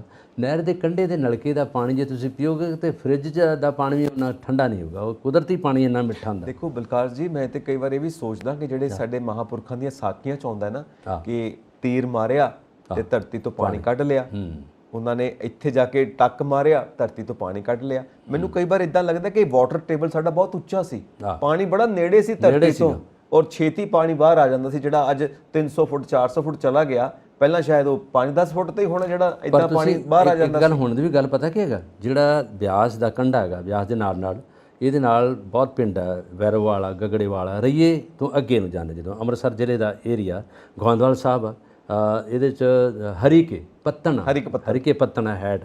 ਉਹਦੇ 'ਚ ਜਦੋਂ ਤੁਸੀਂ ਨਲਕਾ ਲਾਓਗੇ ਨਾ ਤਾਂ ਮਸ਼ੀਨ ਹੀ ਲੱਗਦੀ ਹੈ, ਪਾਣੀ ਦਾ ਲੈਵਲ ਇੰਨਾ ਉੱਪਰ ਉੱਥੇ ਮਸ਼ੀਨ ਲੱਗਦੀ ਹੈ, ਤੁਹਾਡਾ ਪਾਣੀ ਨਿਕਲਣਾ ਆਊਗਾ ਆਪਣੇ ਆਪ ਜਦੋਂ ਤੁਸੀਂ ਹੱਥੀ ਨਾਲ ਗੇੜੋਗੇ।